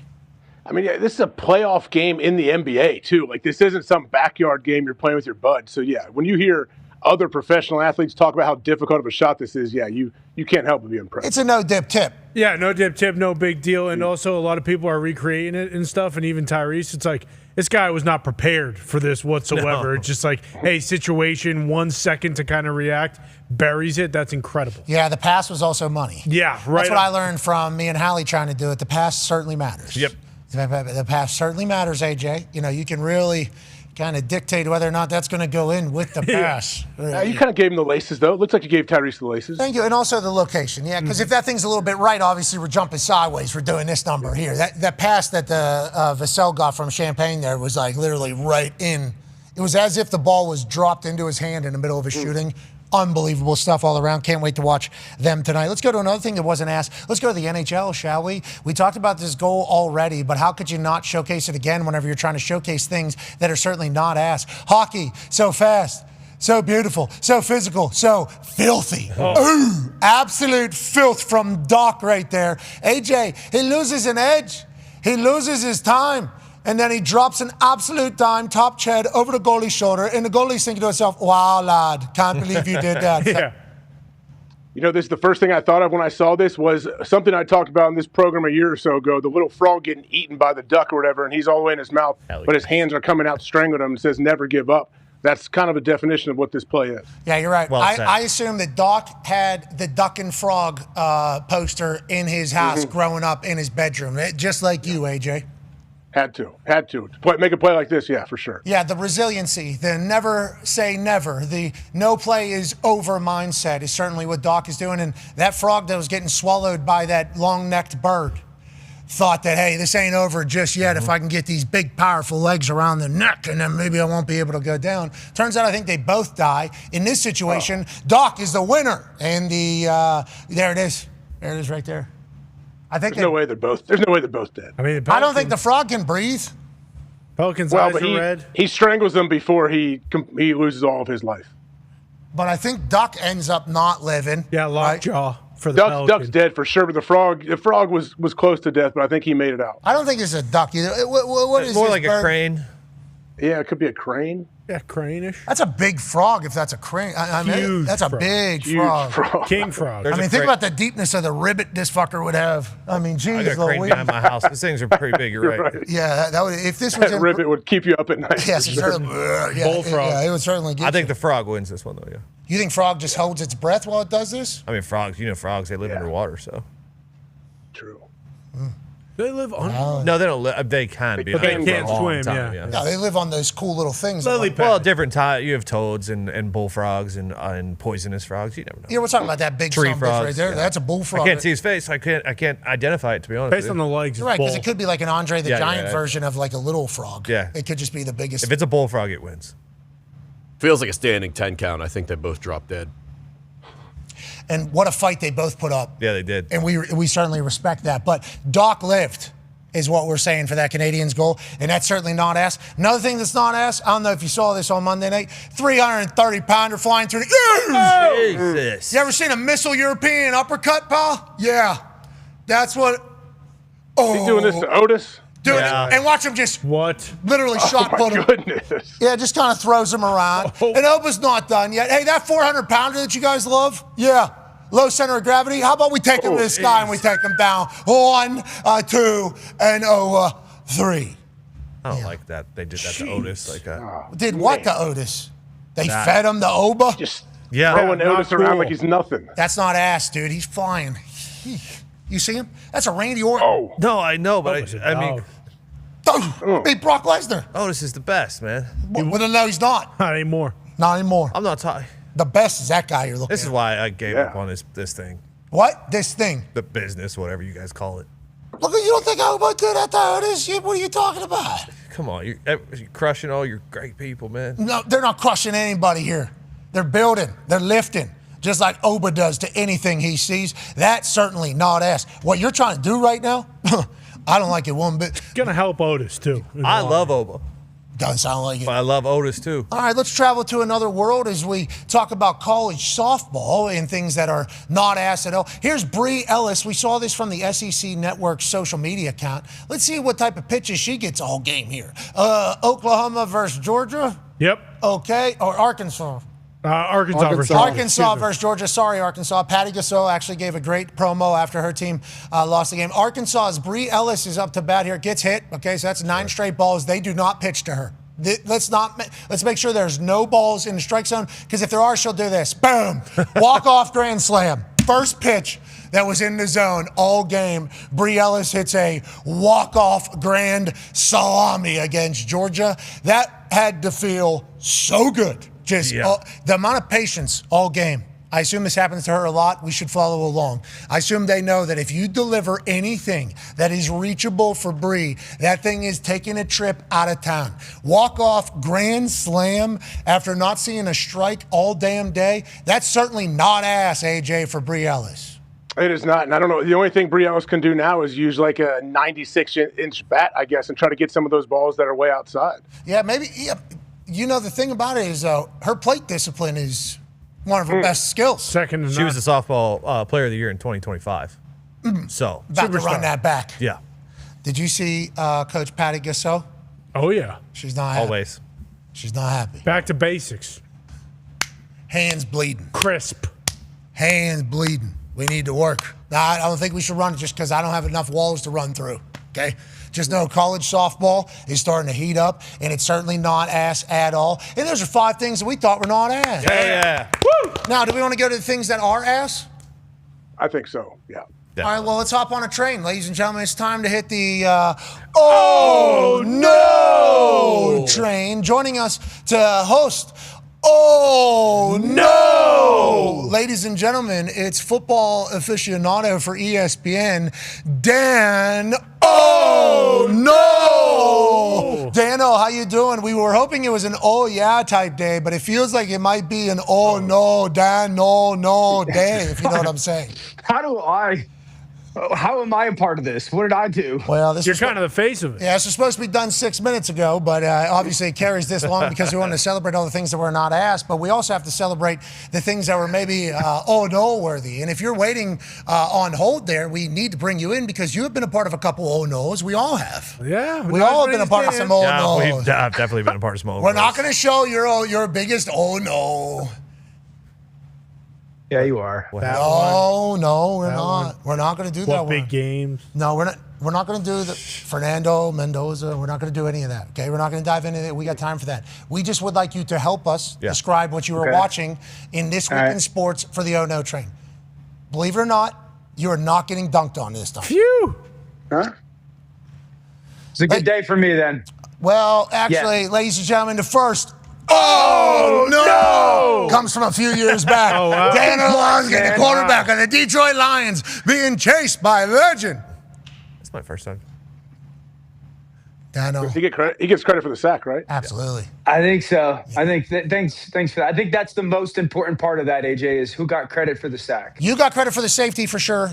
For a long time, he got credit for the sack, and also he's a Hall of Famer potentially because he scared a safety into the other team. And Dano, I'm on your team here. If I was in that position, which I certainly never would. It's an NFL quarterback. I don't know if I would ever get in that position where Jared Allen is over there. But sometimes you're so locked in, you're just not worried about how far back it goes because we're trying to go all the way that way for a touchdown. I'm not worried about backwards. Spaceships don't come equipped with rear view mirrors. They dip. You weren't looking back. You were only looking forward for a 98-yard touchdown. So you're such an optimist. You look like an asshole. It made everybody say, oh, no! All right, let's go to this week, shall we? Let's go to a game for the... No.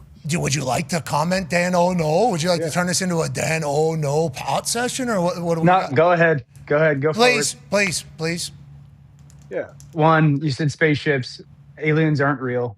2, the I saw an storylines 8-sided thing. I just saw an 8-sided thing while I was going to the bathroom. Had a 3-minute break. People are going through the files. I saw an 8-sided thing. Nah, dude. Floating around. The storylines of that play in that game. We lost that game 12-10. Oh, no. Gus Frerotte. Who was the kicker for Minnesota? Ryan something.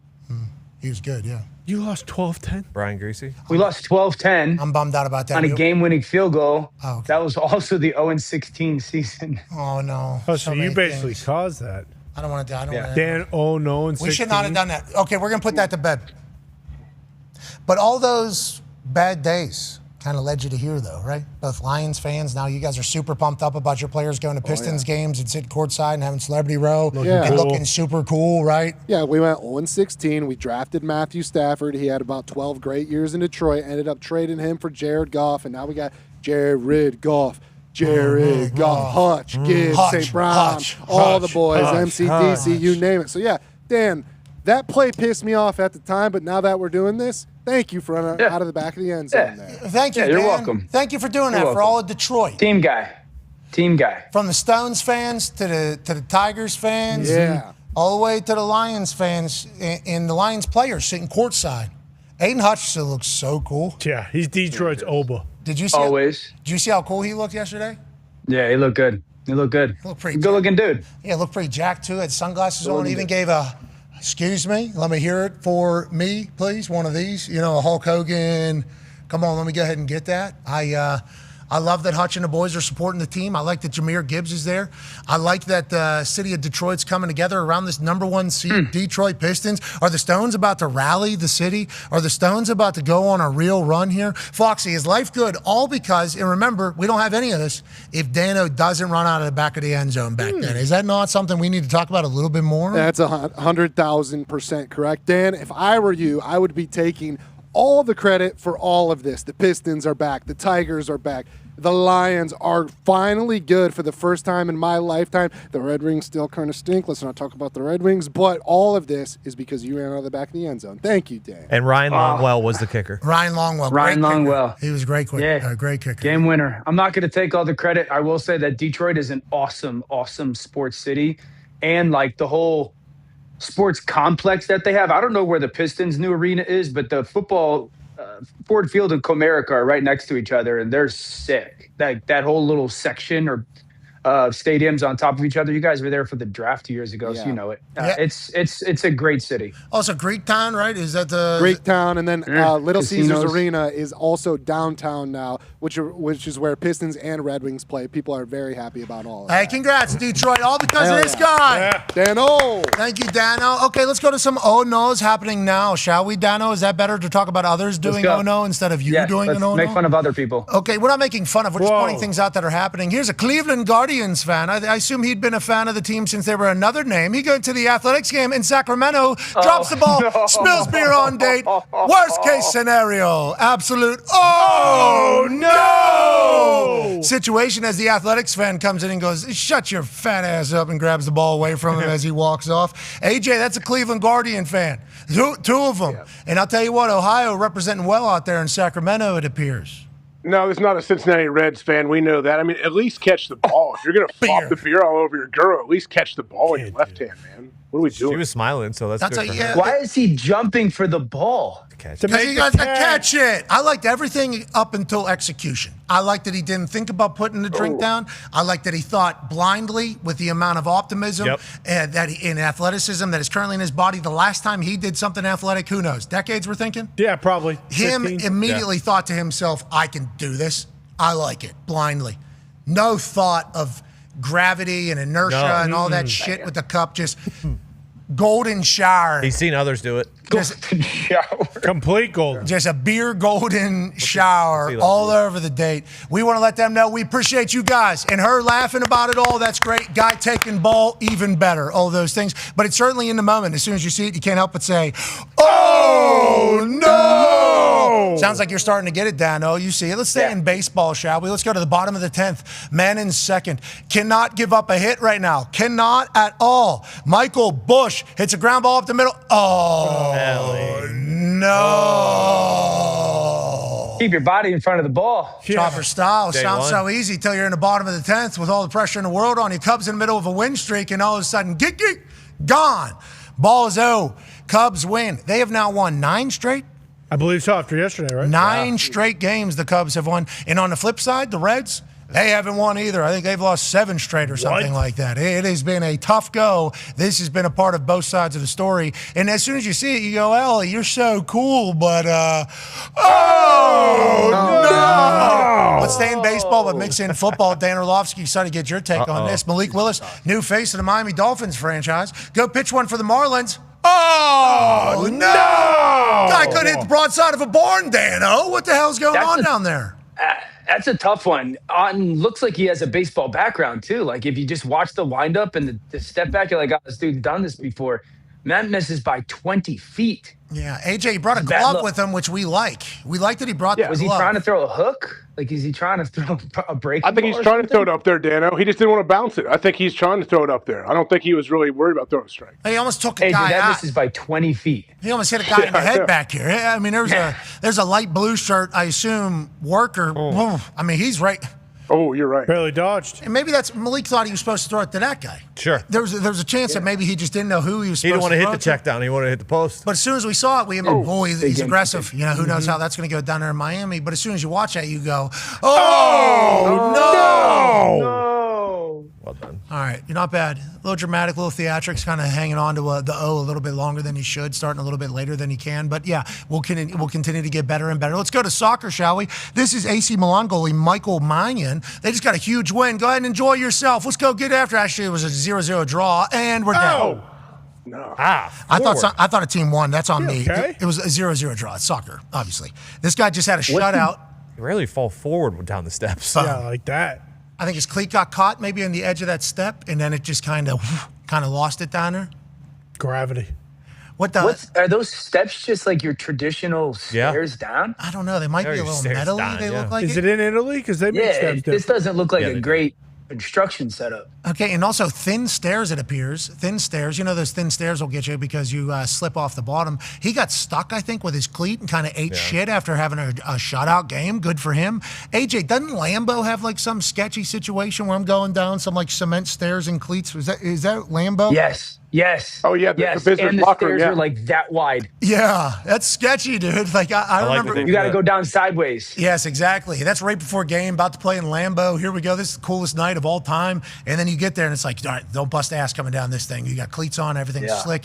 Now, obviously, we got Mannion going, oh, no! All right, let's head to Liga Portugal in soccer. Sporting CP knocks it around. And then Zeno da Bost, who's not the best.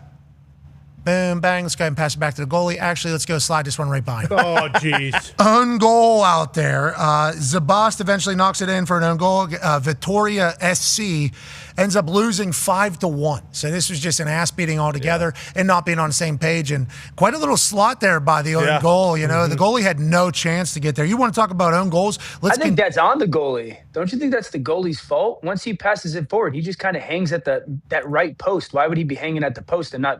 Is that a soccer thing? Like, yeah, I don't know. And also, he should make himself available, I think would be what the coaching point would be here. You know, like, hey, if somebody has the ball, make yourself available. Can he get the ball right there? I think he probably thinks so.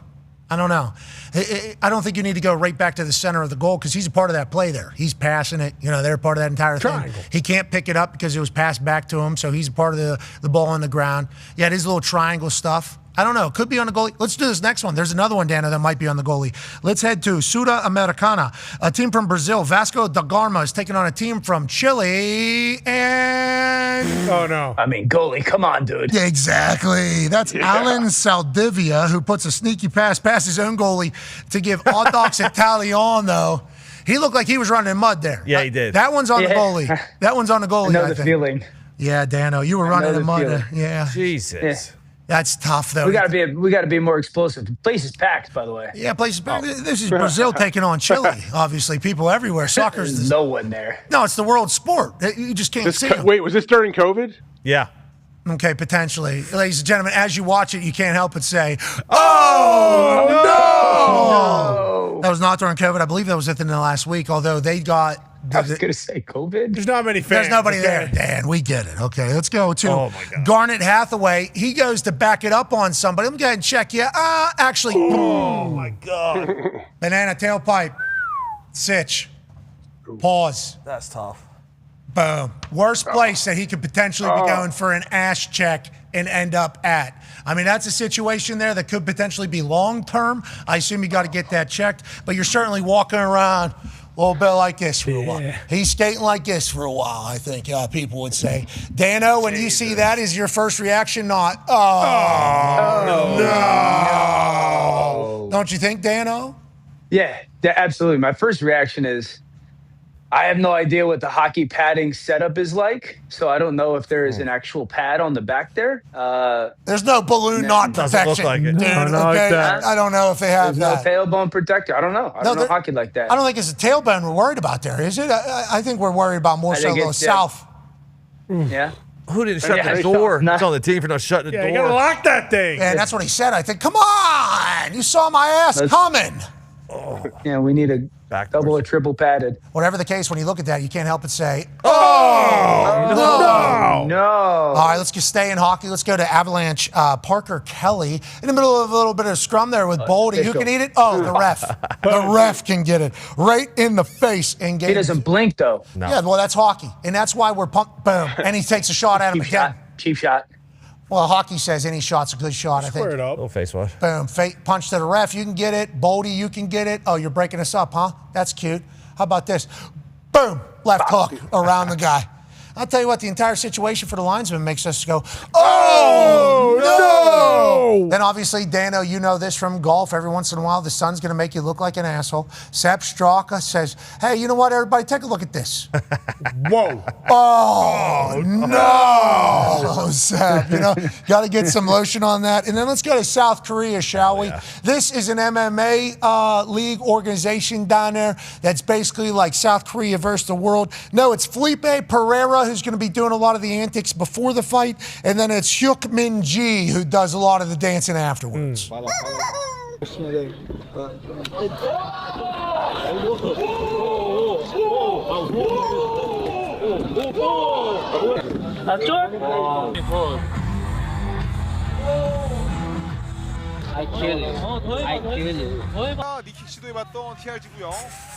a big one. That's a big one there. You better win. Who wins the fight? Well, I think you know. Go to sleep. 자, 저렇게 해서 안바 조심해야죠. Night.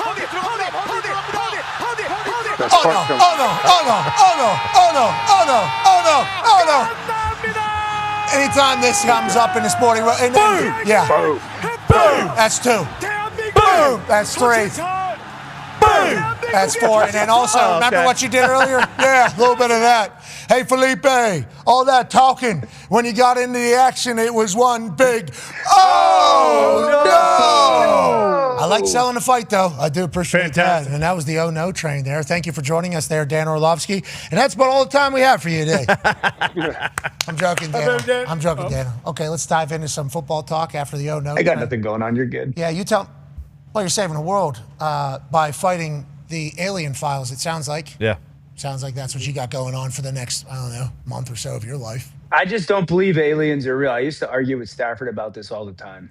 Stafford says, hey, Dano, you Stafford's a big space guy. I don't know exactly where he stands on aliens, but he's obsessed with outer space, but or intrigued by it. Yeah, me. I think a lot of us on this particular show are as well. So obviously Stafford's like that. Obviously, that's our MVP. Makes sense. Yeah. That's our MVP. He's thinking like that. Our MVP, huh? Not all of ours. Yeah, I mean, he's our MVP. He's the NFL's MVP. That's we view ourselves as NFL people. It makes sense that he's a space guy in the entirety of it all. What if somebody showed you direct evidence that they were real, though? You would still have to not believe it? Is that how you are? Or are you? No. I can get into that, but we don't. To my knowledge, I'm not the smartest person. I don't think we've ever seen direct evidence kind of right that aliens are real. I don't know. The alien files are out today. Department of War said, hey, here they are. What's coming out? We don't know. I saw a bunch of this, though. I saw a bunch of these things just out there. Yeah, there it is right there, Dano. It's right there. Yeah, I don't know what that is. I don't. What is that? What are you talking Where's about? it from? It's clearly what it is. Yeah, that's what we're saying. I do want to see them. I need to see them though. Great. Yeah. This is their ship. Whatever. Yeah, I need to see what's inside. Yeah, You get one of those. Yeah, I need to shake one of their hands. You know, I want to high five in one of Times these Square in a glass box. things. I want to Oklahoma drill one of these things. Yeah. You know, yeah, maybe a show. I want an alien zoo. Yeah. Every main city needs one in a box that everyone can go and look And ask questions to. Yes. Yeah, and it has to Throw answer. stuff at. Because even a video now. So would be your like, AI. your team aliens are real. Me? I'm team. They're definitely possible. Yeah, definitely. More likely than not. Yeah. And then are you team like they are like from the movies visually, or they're men in black people on Earth? I don't know. There's been so many things. Like the gray people conversation, you know, like that whole thing. jug. There's been a lot of that. Yeah, that is a tiny little jug there. I don't know Make what sure you that don't is. get enough hydration. There's just a lot of conversation about them, a lot of different descriptions of them. I don't know. Hopefully these files will lead to us seeing them. And once again, I would like to think that if they're so damn sophisticated and educated that they can get to us for files to even be open, that if they did want to wipe us out, they would have already done that. So I would like us to potentially, if they do exist, which I'm open to the idea that they certainly do. Okay, I'm certainly open to that idea. I would just like us to work with them. You know, this is like AI, inevitable. Let's work with AI. You know, and let's remember that we can unplug AI, right? Did you happen to see the old X-Files episode that was going around this week? Oh, I hated X-Files. Did you see what was going around? Scully and Mulder, dude. In relax. one of their episodes, the aliens released theme a song? virus. I don't want to hear it. Guess what the virus was? called? Guess what the virus was? See? Hanta. No, That's real. I don't want to be haunted by these haunted stories. That's Okay? just an X-Files I think I episode. saw what was it? What NFL player tweeted? Tyrann Mathieu. Tyrann Mathieu tweeted hantavirus in 2020 or something like that. Hey, football, please. I'm not worried anymore. With that being said, I would like the Colts to sign one of these things if they are out Sure. there, because I know they can figure out. The alien draft, like supplemental draft, would be cool. Yeah, think about them getting to the quarterback. It has to be a separate draft, right? Boom! All of a sudden, the Colts are winning the Super Bowl. I mean, this is what I'm here for. Let's move to NFL Even conference. with an alien, they probably still would. Did you see what they did? They disappeared. They came back. Magic Man, now you see me, now you don't. Somebody goes put their hands on them. Tough to block. Yeah, absolutely tough to block. Yeah, that's what we're talking about, though. That's what I'm saying. That's why we need to learn. That's why we need to talk. We need to keep these open minds, because our football teams might get better from this. And if we win the Super Bowl because of an alien, I'm cool with it. I'm still going to the parade. Now, speaking of parades, Pittsburgh Steelers. The hell's going on over there, Dano, in your eyes? There was mixed reports going on. A lot of mixed reporting going on within Pittsburgh. Doran Dickerson went to Pitt, played in the NFL. PD. He's part of 93.7 The Fan. He reported yesterday morning that he heard that Aaron Rodgers was coming in this weekend, and I don't know if he reported to sign or not sign. Ian Rappaport quote tweets, goes, yup, they're planning for him to come out there and do it. Then we're hearing reports that no, it's not happening. With all this being, it seems like Aaron Rodgers is going to be the Pittsburgh Steelers quarterback, but it has not been official, and we have no idea. What are your thoughts on the situation that's brewing over there? And are the Pittsburgh Steelers with Mike McCarthy, who are definitely in win-now mode, I think, with the hiring, going to be able to do as such next year? No. What's best for the team is that Aaron Rodgers is the quarterback. What's best for the organization is that anybody but Rodgers is the quarterback. Okay. I think with Aaron as their starting quarterback, they are a fringe playoff team. They're not going to be better than Buffalo, New England, Baltimore, Cincy, Houston, Jacksonville, the Chargers, Denver. So you got to hope that one of those 8 or 9 teams doesn't play well and you kind of shoot over your skis. I think they're a 9-win team with Aaron. And that's why I say with the team, I get it, because there's Cam Hayward and TJ Watt and Jalen Ramsey, some of these, obviously 2 longtime Steeler veterans, Hall of Famers, all 3 of them. They want to win now. And so for this team, this 2026 version, the best thing is to have a quarterback as good as Aaron playing. But for the organization, it's not, because you're just going to be picking at 20 again. Tone, you may know this.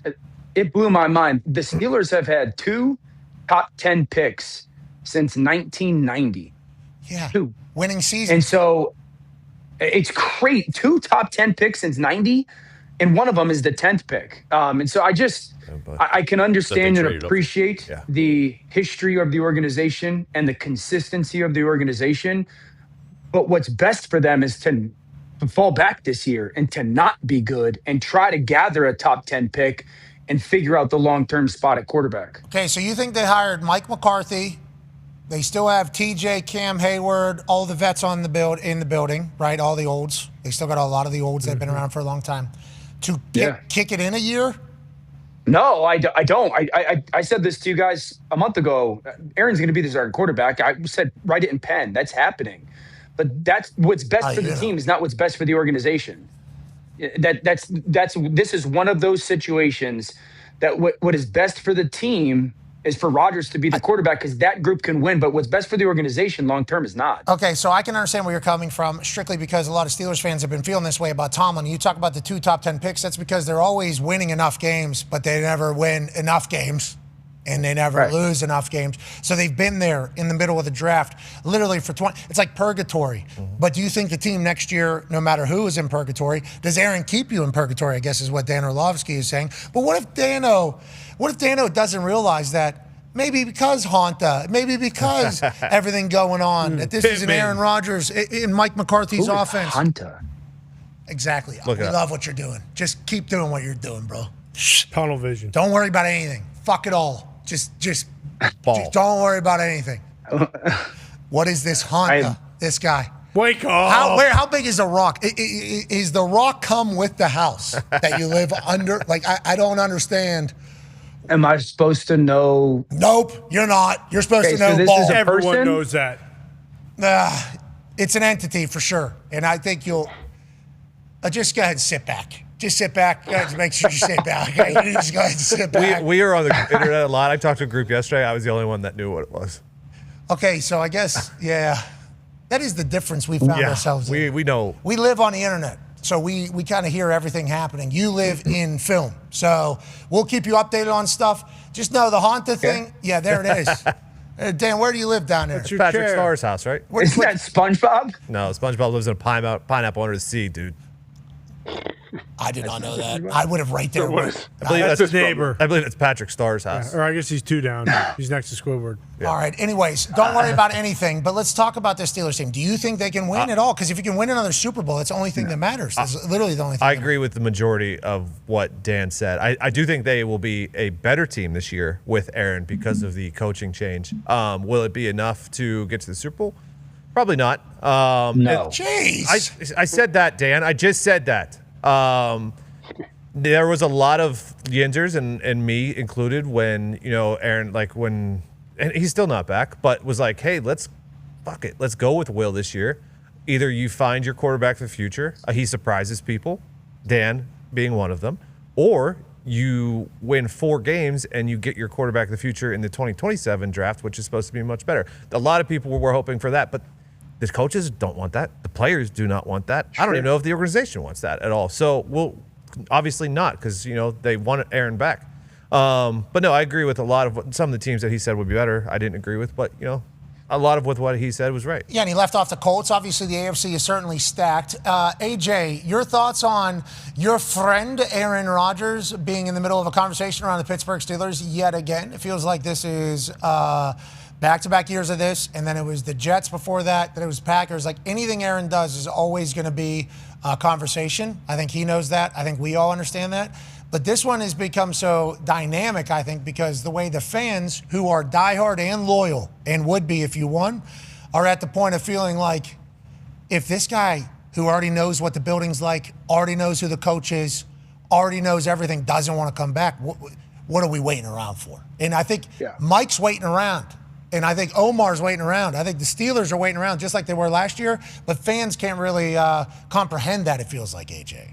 Yeah, well, fans aren't talking and having conversations with Aaron and his representatives, as we've seen. Omar has said that, and Coach Mike, since he's been on the job, I guess. So they obviously feel like from their dialogue they have had with Aaron and his side that he's going to, they're going to figure things out, I guess. Doesn't it seem like that? We're almost in June right now, and it's still up in the air. So, yeah, and I know Dan says it's not best for the organization of the franchise, but I guess it's just short-term, long-term, right? Like short-term, it's obviously better for him, but I just don't know how it can be a plan that, hey, we need to lose enough games to where we get to pick high enough to get our next franchise quarterback. I think that's hard to sell to anybody. I don't think Steelers fans are necessary. I mean, they talk about it in theory, but then doing the season of that. I mean, it hasn't happened in 20-plus years. Rookie minicamp starts today, and then mandatory minicamp starts June 2nd. So, I mean, we still have a few weeks before mandatory minicamp, and other guys getting reps isn't necessarily the worst things, but we'll see. Okay, so Omar Khan did a Westwood One interview earlier today. Omar Khan on Aaron Rodgers to Chris Mack on Sirius. Okay, also Sirius. I don't know where specifically Aaron is. In the world? I think that's kind of what that could be. I can tell you that Aaron and I and Coach and Aaron and Aaron's representatives have had good conversations since season ended and since Mike got hired. It's been positive, but yeah, I don't know where he is at this moment. Okay, could be in the building. Maybe he's downstairs equipment room. Oh. Could be. Maybe he's in the bathroom. Maybe he's in the locker room. He's probably up to his ears in these alien files, if we're being honest. He was probably going to come, and then he heard that the files were getting released, and he's like, well, I don't have time for the Steelers right now. He's had the files. See you tomorrow. Yeah. He already knows a lot of that. I'm a little bit worried that if you are on the internet, you know a lot of these files that are potentially getting released. So I'm a little bummed out. But Aaron's not on the internet. Remember? He's always there. He gets all of his info from Mia, his sister. Come on. In-law. In-law. That's which is also your sister-in-law now, you son of a bitch. Yeah, because you're... Well, he hasn't signed yet, so... Let's talk about more things that happened around the NFL world. Joe Burrow looks super cool out and about. He also was training with the Bengals just yesterday. He had a full sled on as they're continuing to work out during the spring.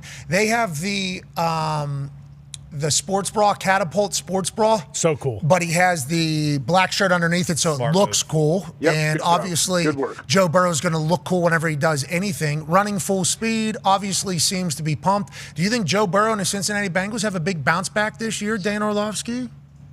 I do. Right now, that would be my pick to win the division. I think it's obviously a huge year for Cincinnati, for Joe. That's why they make the trade for Dexter Lawrence. A bunch of new starters on defense that just have to pay off for them. 2 years ago, Joe Burrow has this historic season in NFL history. It's one of the great quarterbacking and offensive seasons we've seen, and they don't get into the playoffs because the defense is equally historically bad. I have very little doubt that if everyone's healthy on this offense, it'll be a top 5 offense. Now, part of that's got to be Joe. Joe has to own some of the health of his own career. They've got to protect him. I thought the offensive line was better last year, but it's still a challenge, right? Like, it's still been the narrative is they haven't kept him clean. But if he's healthy and this defense just gets a little bit better, yeah, this is for me, the pick to win the division and absolutely matter in the AFC playoffs. I think that it's a fascinating year in Cincinnati and in Philly for the quarterbacks because, you know, they're 3 straight years without the playoffs. They don't go again with what they've invested now into the team and kind of given Joe what is needed and wanted, at least by reports. Yeah, you could absolutely see it getting very noisy and him wanting out. Okay, last question before we let you go, because we got Action Bronson on the other side. Whoa. Cannot wait to talk to him. Chef, rapper, actor, content creator, respecter of aliens. What? Yes. Unlike who we're talking to right now. Yeah, that's respectable. These things are listening. Everything. Thousands of years, we've got no evidence. They just released all the files. What about Dan might be a hybrid. That's what he's trying to throw us off. Pyramids. Oh, yeah, for sure. An alien would run out of the back of the end zone. Maybe to throw us off. An absolute burial. There was no reason for that. Holy shit. That's on AJ. That was so quick and so rude. That's on AJ. So quick and so rude. You're right. Complimented aliens. Buried Dano. That was on AJ. Just on. You know what, Dan?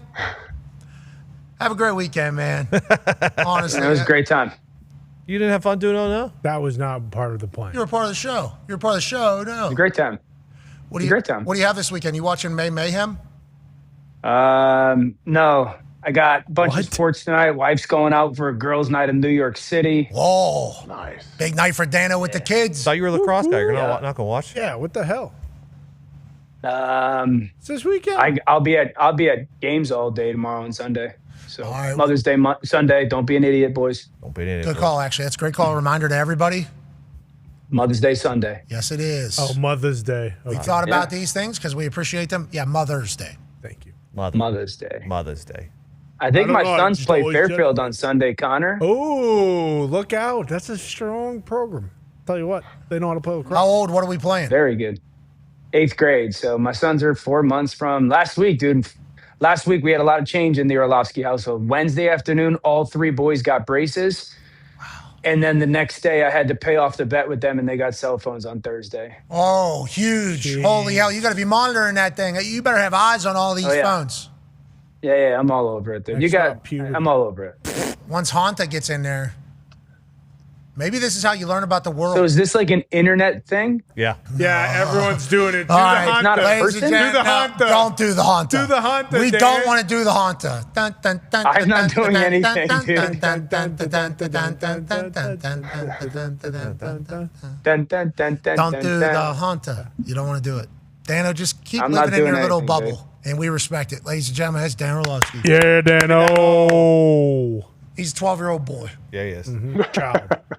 He just got a cell phone too. Yes, he did. He's about to learn a lot through their phones. But he's not going to know how to wash their phones. No. I mean, there's somebody's going to have to walk him through that whole Yeah, process. just restrict his own. Ladies and gentlemen, a man joining us now has another album released today called Planet Frog. One of the greatest brains that I've ever encountered. I know him from hosting shows. Fuck, That's Delicious. Watch Along of Ancient Aliens, amongst many workout stuff, amongst many. Also, rapper, obviously album released today. Yep. Actor, massive New York Knicks fan. Ladies and gentlemen, legend, Action Bronson. Yeah, Action. What's up, Chef? What's up, fellas? How are you guys? Hey, life is good for the Knicks right now, huh? Looks like you guys are really going to go on a run. You got an album released. The Knicks don't look like ass. This is a good time for Action Bronson, I would assume. Oh, no, he's gone. Oh. Gone. Jeez. That's Action Bronson football right there, by the way. Exactly. Just That was fading that, in. yeah. What That's is a that? Matt McConaughey movie right there, Inception. Oh, Is good. that Matt McConaughey? No. Yeah, that's McConaughey. Okay, so. No. No, it's not. That's Leo, isn't it? Oh, I thought you said Leo. Interstellar, Inception. Yeah, that's on Interstellar. me. I'm thinking Interstellar. Yes. Inception is the Yeah, the dream. Top. Yeah. Leo with the little top. A dream inside a dream inside a dream. a lot of, Yeah, that's right. What is Severance? Is Severance a dream? No. Severance, no. Severance is Oh, a gosh. choice. It's an operation itself. But is that what you are when you dream? Ladies and gentlemen, join us now, fresh out of the whoop, whoop, whoop, whoop, whoop, Action Bronson. Yeah, Bro, some motherfucker called me just now and broke it all up from Portugal. I'm sorry. No, hey, no problem. Anytime you're getting calls from Portugal, we know that's a good thing. You know, Action Bronson's cooking up all over the world. You got to do what you have to do. Right. Can you tell me about life right now for you, other than getting Portugal calls in the middle of a conversation? Album drop, Knicks are for real. How's life for Action right now? I feel great, man. Inside, I'm battling demons, but on the outside, I'm happy. Well, at least you got music to kind of let the demons speak for themselves. Obviously, Yeah. Triceratops. I just started taking GH. You did? I want to. Well, hold on. So what are you going to get, jacked? Because you do have moments where you get super jacked up, especially with the working out. Fully jacked.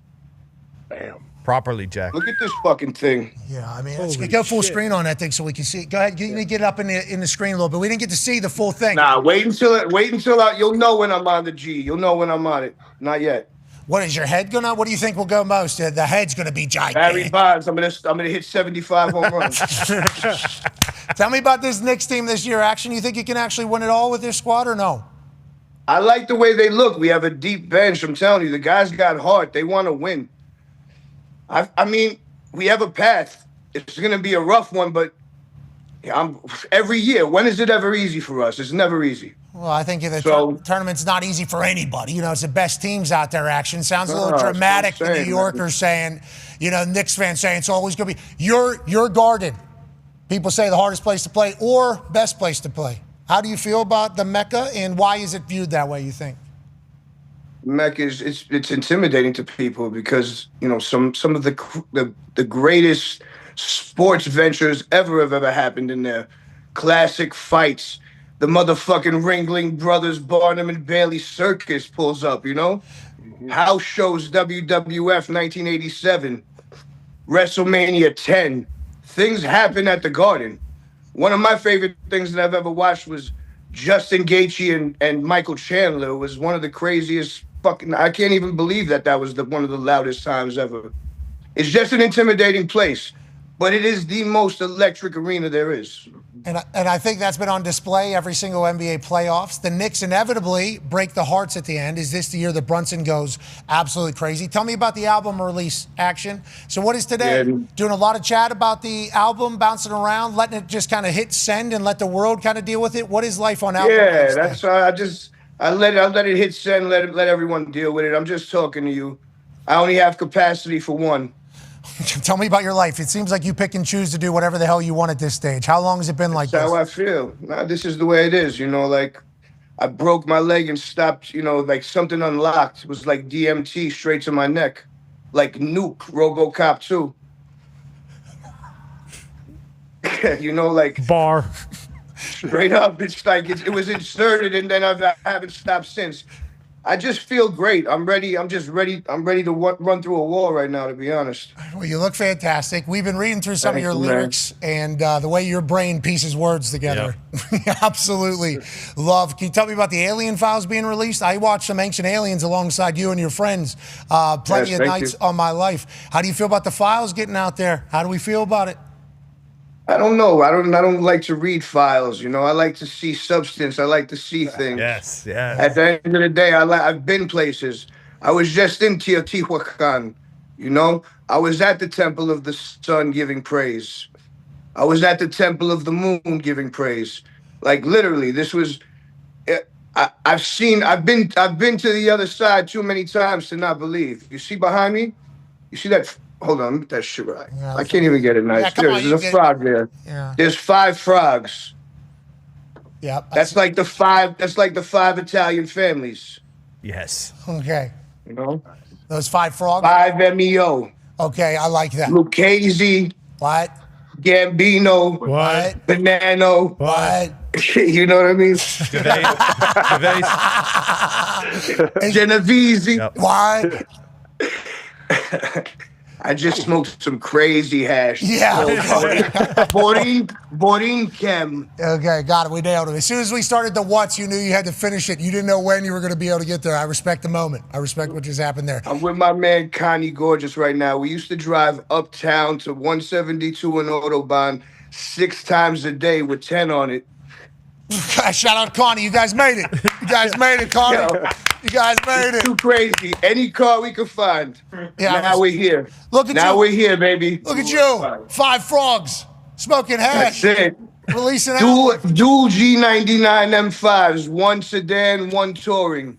You're the best, Action. Connor has the last question for you, sir. Yeah, Action, it's incredible to talk to you. I'm going to be at UFC on Saturday, yes. Okay. Boom. Okay, thank you. That was the question, Any other scheduling? I was at Chimaev, yes. Okay. Sounds good to know. That's who we'll bet on. Everything you say sounds like a lyric. It's probably the coolest thing I've ever heard in my life.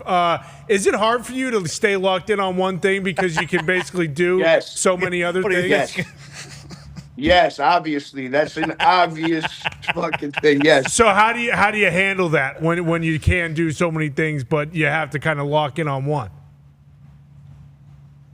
You sit and do nothing. Nice. You just let it settle for a second. You just take patience. It's like Lamaze. You just have to breathe through it. Love a good Lamaze class. Like every good sniper should take Lamaze classes. Control the heart rate. You know this. Control the body. You know this. Do you want to do a Lamaze class right now, maybe? Do you want to lead us in a little breathing exercise? I just did Taibo with Billy Blanks. You remember the last Boy Scout? Yeah, I remember. First scene in the last Boy Scout? Yeah. That's all I cared about. I was just like, yo, I was fucking bugging out because I watched him and Bruce Willis, Damon Wayans every day. I love that movie. I got it on VHS. Did you do double? Did you do It's a great movie. Yo, I have 2,000 VHS tapes. That was my inheritance from my grandfather. Shout out. Rest in peace, by the way, to the legend, Grandpa. Schindler's List. Fucking RoboCop 1, 2, 3. Walt Disney movie, like The King and I. Yeah. Home Alone. American Me. Home Alone for sure. You got a that. VCR still? You got a VCR Bro, at work? Home Alone. I mean, you kidding me? Like, let me think about what else. Every Lethal Weapon. Duh. Die Hard. 3 Ninjas. Die Hard. Cyborg. Yeah. The Matrix. The Presido. Heavyweights. You got 2,000? We're going to be here Heavyweights for a was while. crazy. I told Ben Stiller I needed to be in heavyweights too. A lot of traction about this. We talked to him yesterday. He said he'd be interested in having heavyweights too. I think you'd be great in it, obviously. I mean, bro, I lived it, man. I could get candy anywhere. I thought we were gonna potentially go through your 2000 VHSs right there. I thought we were gonna potentially. We can. I mean, I know the whole top row of my mother's dresser right now that we got her on. You're the greatest. Okay, it's like Showboat, Beaches. Mm-hmm. There's a lot of Bette Midler. Beach is a good Yeah, movie. Bette Midler, legend, by the way, back in the day, obviously. VHS era. Serious. Imagine dropping into the VHS era and telling them what we have now. Now, on that note, one thing that you crushed. Drop Zone, by the way. Fucking Gary Busey, Wesley Snipes, baby. That was right next to Beaches. Okay. Gary Busey's been through it. You know, Gary Busey's been living. He certainly made some great movies. He was also great in Under Siege, too. Oh, yeah, he was. Underrated. Tommy Lee. Underrated there. When you watch... That's a huge one. When you watch the VHS, is that in 360, like 380? How's the quality? It's on the TV's on a stand, and then the VCR is set up underneath it. It's like a little metal thing, and then I have a rewinder next to it. Yeah. It's like one of those pieces of shit that they used to roll into the classroom. Yeah, I got you. Yeah, I got it. Those are good days, substitute teacher days. Okay, let's talk about something. I'm not trying to mess around with it because these are precious pieces of film. That's right. They are a precious piece of film. That was back when they were filmed, actually, you know, as opposed to digital shit. What I mean, days. it's on actual tape. It's on tape. That's because you respect the art, obviously. I really do. I'm of the arts. I'm of the land and of nature. Hell yeah. And of the sea. I mean, you really are. I think that is something we would all... I mean, I'm a seaman, if there's anything I am. Yeah, coxman. I am a seaman. Yeah, you certainly are. Coxman, seaman. Mm-hmm. We're all seamen. Well, at one point. But I'm truly a waterman.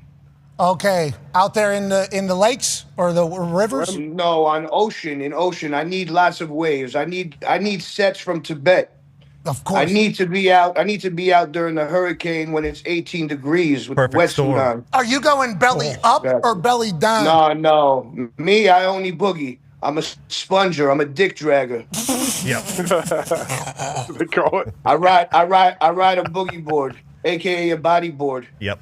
I'm head first like a crocodile only. See, now I didn't fucking around. Who the hell is this? I'm saying Portugal? Is that a call from Portugal? This is the second. I didn't. Hold on. Let me hold on. There it is. All right, boom. All right, boom. We made it good, though. They're always trying to catch me. Never. No one calls me when I'm not doing anything, and then when I'm doing something, this is what happens. Okay, we got about a minute and a half to a hard out. You are a chef as well, which I assume people picked up through this conversation we've had here thus far. Tone has the last question for you here. Yeah, you are, Action, and we talk about a lot. You think they would have picked that up from this? Yes, definitely, because you're a man of culture. You're a man of the world. You do everything, Action. We always talk around, hey, which country has the best food? Who has the best cuisine? Why is it Italy? Recently, I've been chasing the Silk Road. A lot of the stands, Tajikistan, Uzbekistan, Pakistan. Sure. Uzbekistan. Good stuff. Kazakh. Some of my favorite kebab. Just interesting animals under the ground. Some of my favorite stuff. Okay, last question here. Connor has it for you. Yeah, Action, I have to ask, what are your thoughts on artificial intelligence? It feels like it is something that you would have some sort of take on that you've thought about deeply. I mean, there's really not that much of a deep thought. Like, just think about this. Like, what the fuck are we doing right now? Well said. Who knows? That's all you really need to think about, and then think about it. All this shit is ridiculous. It's all silly. It is. It is. Everything's But silly. you have to adapt to life. This is where we're at. You either fight for your right or you lay down and die. See you on Monday. Goodbye. Be good, baby. Hey, that was a perfect wrap up there. You're the man, Action Bronson. Baby, Action. You're the man. He was amazing. I should have expected that. I did not put much thought into what that segment was going to be like. I just thought, man, I know Action pretty good. I feel like we should be able to bop this thing around. I should have known he was coming in here brain wide open. Did we know that he made the Not My Chair, Not My Problem video? Yeah, it could have been him. Yeah. That's his voice. Tying knots. And that's his brain. I promise you that's him. Hanging on to every word. All I could think about the entire time. Unbelievable. Not My Chair. Sidewalks. Yeah. That's him. Oh, Mr. Walk Down Me. Mr. Walk Down Me, I'll lead you to it. Mr. Pathway. Think about how he just talked. His voice. his brain and that video. How about Connie too? Behind the camera, they used to drive that thing upstate. Fucking whatever, whoever can get it. Got sets from Tibet. I loved you asking. You have a problem? You got any issues sticking to one thing? Yeah, obviously. Is anybody watching this? Yeah. Hey, I feel like people could pick up that you were a chef. You think they could pick that up from this? Yeah. No. That's a valid question from him. Got over 2,000 VHSs. I thought he was going to list them all. Gifted from my grandfather. I thought he was going to list them all. Inherited. Yeah. Rest in peace to the grandfather. Yeah. I knew my mom's entire top row. She fucking loved Bette Midler, Gary Busey. God, I can't wait to relive that. That was incredible. Hey, his album's available now. And I'm going to listen to the whole thing. Yeah. 5 frogs, like the 5 families. What do you say? Fuck, I can't get out. You see it. Yeah. Oh, man. Whew. Gave praise at the Temple of the Moon. And at the sun. Yeah. Jeez. Action. Quickly into the Mount Rushmore of conversations on our show. Yeah. He was perfect for Feel Good Friday. Yeah, it was. Action Brunson's name was mentioned to the program. I think it was like Wednesday. It was like, all right, we're packed Wednesday. We cannot. We're so sorry. But we like Action Brunson. Please, we would like him to know that we would definitely like him on the program. And we appreciate you pitching somebody. Like people pitching people is very abnormal. So like we're very, very thankful for that. So then they're like, yeah, he's doing, it wasn't him. It was like people, you know, they're like, he's doing, he's got his album released, but he's also a Knicks fan. We're trying to get him to do stuff. That's basically what they're saying. Think about trying to rally him. Oh, impossible. Oh, yeah. Impossible. I can't believe he was on. Oh. So then they were like, Thursday, we could try to rally him in like the noon hour or whatever. I'm like, I think we got, please tell him Friday with him would be amazing. Anytime he's good on Friday, we would love to have him on a Feel Good Friday. 1:40 happened to be the perfect time. Yeah. Going right into the end of that. Maybe 2:05 next time, but. Try to rally him, you say. His people trying to rally him. The amount of times we said, well said. Oh, yeah. The amount of times that's been said to him. Well said. And I just love that he completely knows, too. Like, yeah, think about what I just said. We got anything else to talk about? Nope, didn't think so. Let's keep it moving. Man, chef, rapper, actor, liver, absolutely a liver. Beast. He's living. Yeah. What gives a fuck about right now? Just rolling through the Silk Road. All the stands. He left one off, a couple off that I immediately thought of. Mm-hmm. I'm happy he didn't go there. Might be closed off. Let's make some picks on these games. Sports are up right now. Come on, sports. Can we go to that graphic of the right here? Hell yeah, sports. We would like to celebrate this. This is certainly not ass. Sports are way up. Honestly, it makes us all wonder what people are doing before watching sports, you know? If all these people are becoming or coming back to sports or becoming sports fans, or more people are getting access to watching sports, whatever the case, we appreciate everybody diving into the sports world, and we're fucking very lucky to be a tiny part of this entire thing, AJ, but it feels like sports are up and to the right, pal. Absolutely. I mean, we're in an awesome time for sports right now, especially since every sport seems to deliver, especially when it comes to playoff time. So, yeah, we are. Mm-hmm. It is true. Like, what do you do if you don't watch any sports? Like, there are people that don't watch anything, like, for when it comes to sports. I think they read books. Yeah, is that it? I think so. Or like, but what kind of TV do they watch? They watch some stuff. There's people that don't have TVs in their house, which is. I assume, you know, those, what's that, like trash TV? No, I say trash. I used to watch it as well. No, like reality TV? Oh, yeah. Yeah, like all that TV. I think the genre is actually trash TV. I'm not calling it trash TV. You talking like lizard lick towing? No. Like No, you're talking that like would classify as old school part of it. Lizard Lick Towing, We're talking Bravo. Rock of Love, Flavor Flav. We're talking Summer House. We're talking all that stuff. Jersey Shore, all that type of stuff is our era. All my friends that don't watch sports, that is what they watch. But you have a lot of friends that don't. That's interesting because I've been trying to figure out who in my life would I be able to ask information from about don't. But I do think it's all those shows. Yeah, addicted to those shows. Like Netflix has a bunch of them. Peacock has a bunch of. It's almost like the new soaps. Like soap operas used to kind of carry the afternoon for everybody. Now it's like all these different series and games and realities and shows from all these platforms. Because there's some of these platforms that I think are probably seeing magnificent spikes whenever one of their series pops off when nothing else pops off. I'll watch my wife go over to like some platform that have not been on at all just to watch some show. Yeah. And it's like they're just trying to create ways to get people to places. Sports have always reigned king, seemingly still king. But I like that there's some other shit kind of drawing attention around there for content. But sports up and to the right is a wild thing whenever you think about like the amount of money that's being spent on all this. The licensing, the contracts, the streaming platforms that seemingly have a bottomless pit of money trying to get into the game. And then news comes out, it's like YouTube might not have any NFL games. Netflix actually might pick up more NFL games. Amazon Prime, are they going to get another game? It's like we're now in a world where every platform is trying to get in, at least on our league. And as these numbers continue to grow up, every one of these sport things are going to be the most profitable thing on television until television's no more. Yep. I mean, that's just kind of how it is. And I'm fucking lucky I grew up only in the sports world, to be honest with you. Yeah, especially when we're talking about some of the biggest stars in all these sports. Like we mentioned the MLB.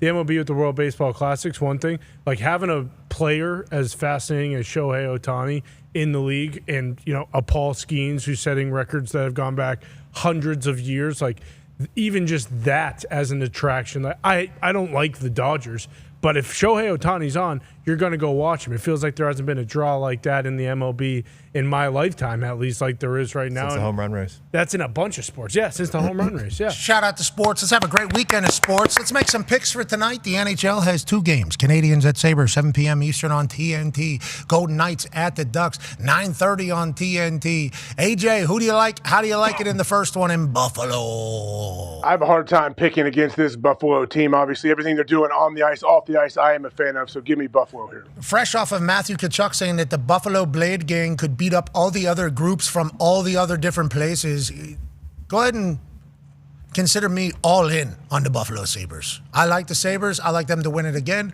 Congrats to them going up 2-0 in our eyes, even though these Canadians are not going to go down lightly. Golden Knights, Ducks, 9:30 p.m. Eastern. We know Ty will be up. Yeah, definitely. Yeah. We know Ty will be up for that entire thing. Ducks or Knights, who do you like? How do you like it, AJ? I mean, I like the Golden Knights. I've been riding with them since the beginning. I will continue. Jack Eichel and the boys will get it done. I love the Knights as well. Give me the Ducks. They got Lorax as their coach. Yeah. I love everything about the Ducks, especially them being at home up there.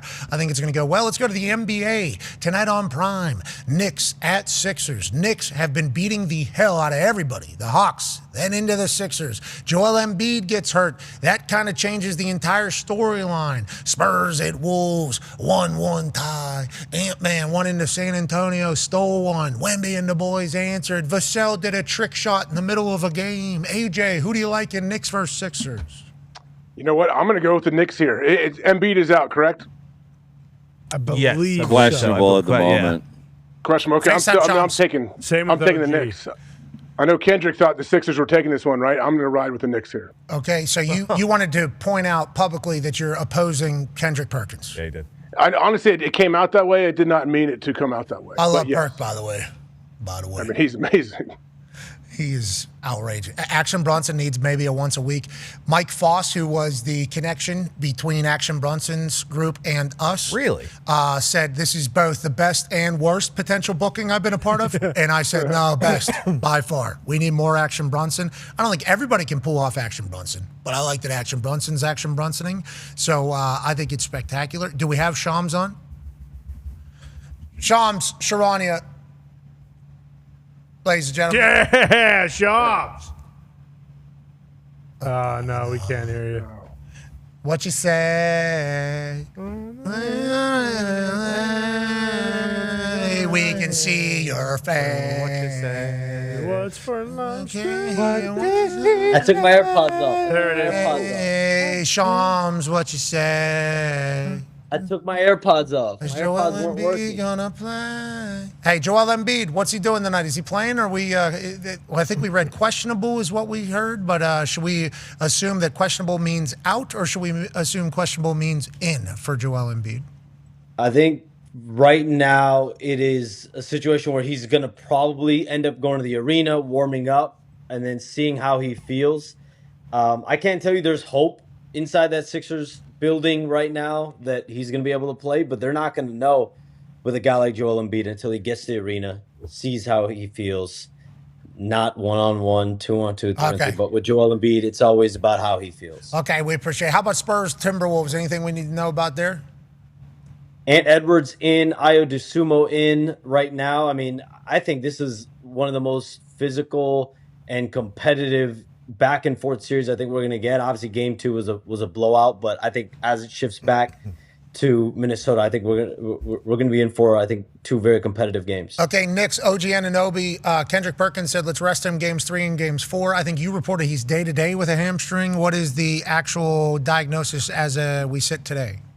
Yeah, I think a lot of people look at a hamstring strain and say, whoa, it's not like a day-to-day situation. But I was told by multiple people that I trust around the situation that this is a tweak of the hamstring. It's considered to be on the minor side of hamstring strains. This is not a severe hamstring strain. So he's going through treatment today. We'll see if he can play today. We'll see if he can play in game 4 if he can't play tonight. I think the hope is that this is going to be a game-to-game, day-to-day thing, not a week-long thing, which is good news for the Knicks and OG Anunoby. But the good news for them, it's not considered to be a serious strain, and he's trying to play tonight. Okay. All right. Well, we appreciate the hell out of you, Shams. You're even better when we can hear you. Ladies and gentlemen, with the drive-by senior NBA insider at ESPN, Shams Charania. Yeah, Shams. All right. So you like the Knicks tonight?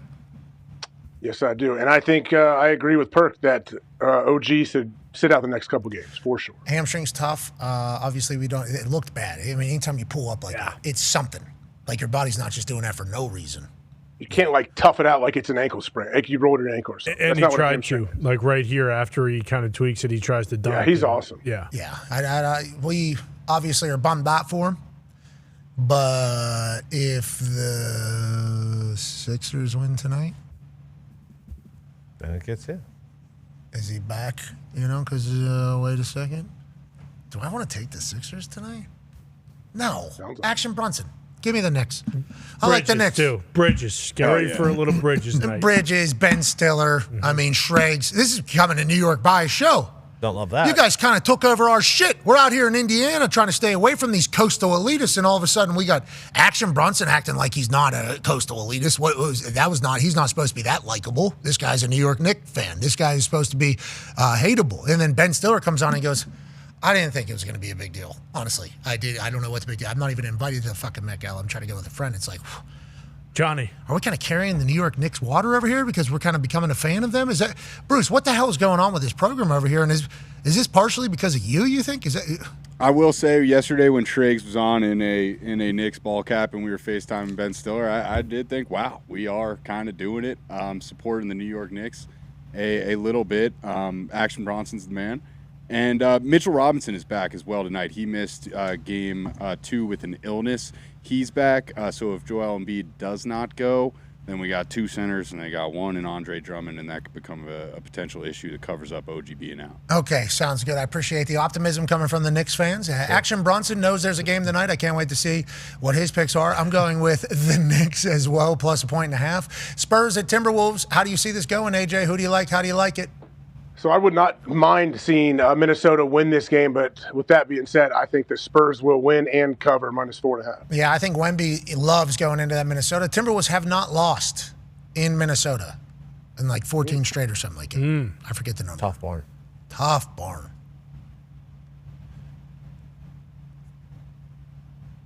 Ant. They're going to need about 30 out of Gobert. No, you're going to need 30 from Ant. Who do you like? What do you take? He'll get it. I like 4.5. Dumpy, who do you like? Which one? I like the Timberwolves here. It's kind of Spurs always win after a loss. It's just what happens, win and cover. I like T-Wolves at home. That place is going to be rocking tonight. All right, I'll go with you guys. I'm on Spurs. Just want to get that out there. Okay. Foxy, who do you like? Yeah, Timberwolves. Home court advantage. Bruce, who do you like? I'm on the Spurs. Fuck. Although I do love Julius Randle. I'm going with Timberwolves, plus 4.5. Okay. Great work in the back there this week, boys. Way to go. Good week, boys. Good week, boys. Graphic design, boys. Way to go, GDBs. Way, baby, GDBs. Talk, way to go out there. Talk, tell Baby, good stories. Bill, way to go with YouTube. Hey, baby, Bill. Z, way to go, Z. Hey, baby, Z. To our guests that stopped by, thank you so much. To everybody that sent me a text message telling me happy birthday, thank you so much. Okay? I would like this message right here to be my response to your text message. All week I've tried to slot some time, like, okay, that's when I'll go through the text messages and respond and say thank you so much for the messaging. And then all of a sudden something comes up pretty big. We're in the middle. You don't need to. We're in the middle of a gigantic up to something season right now.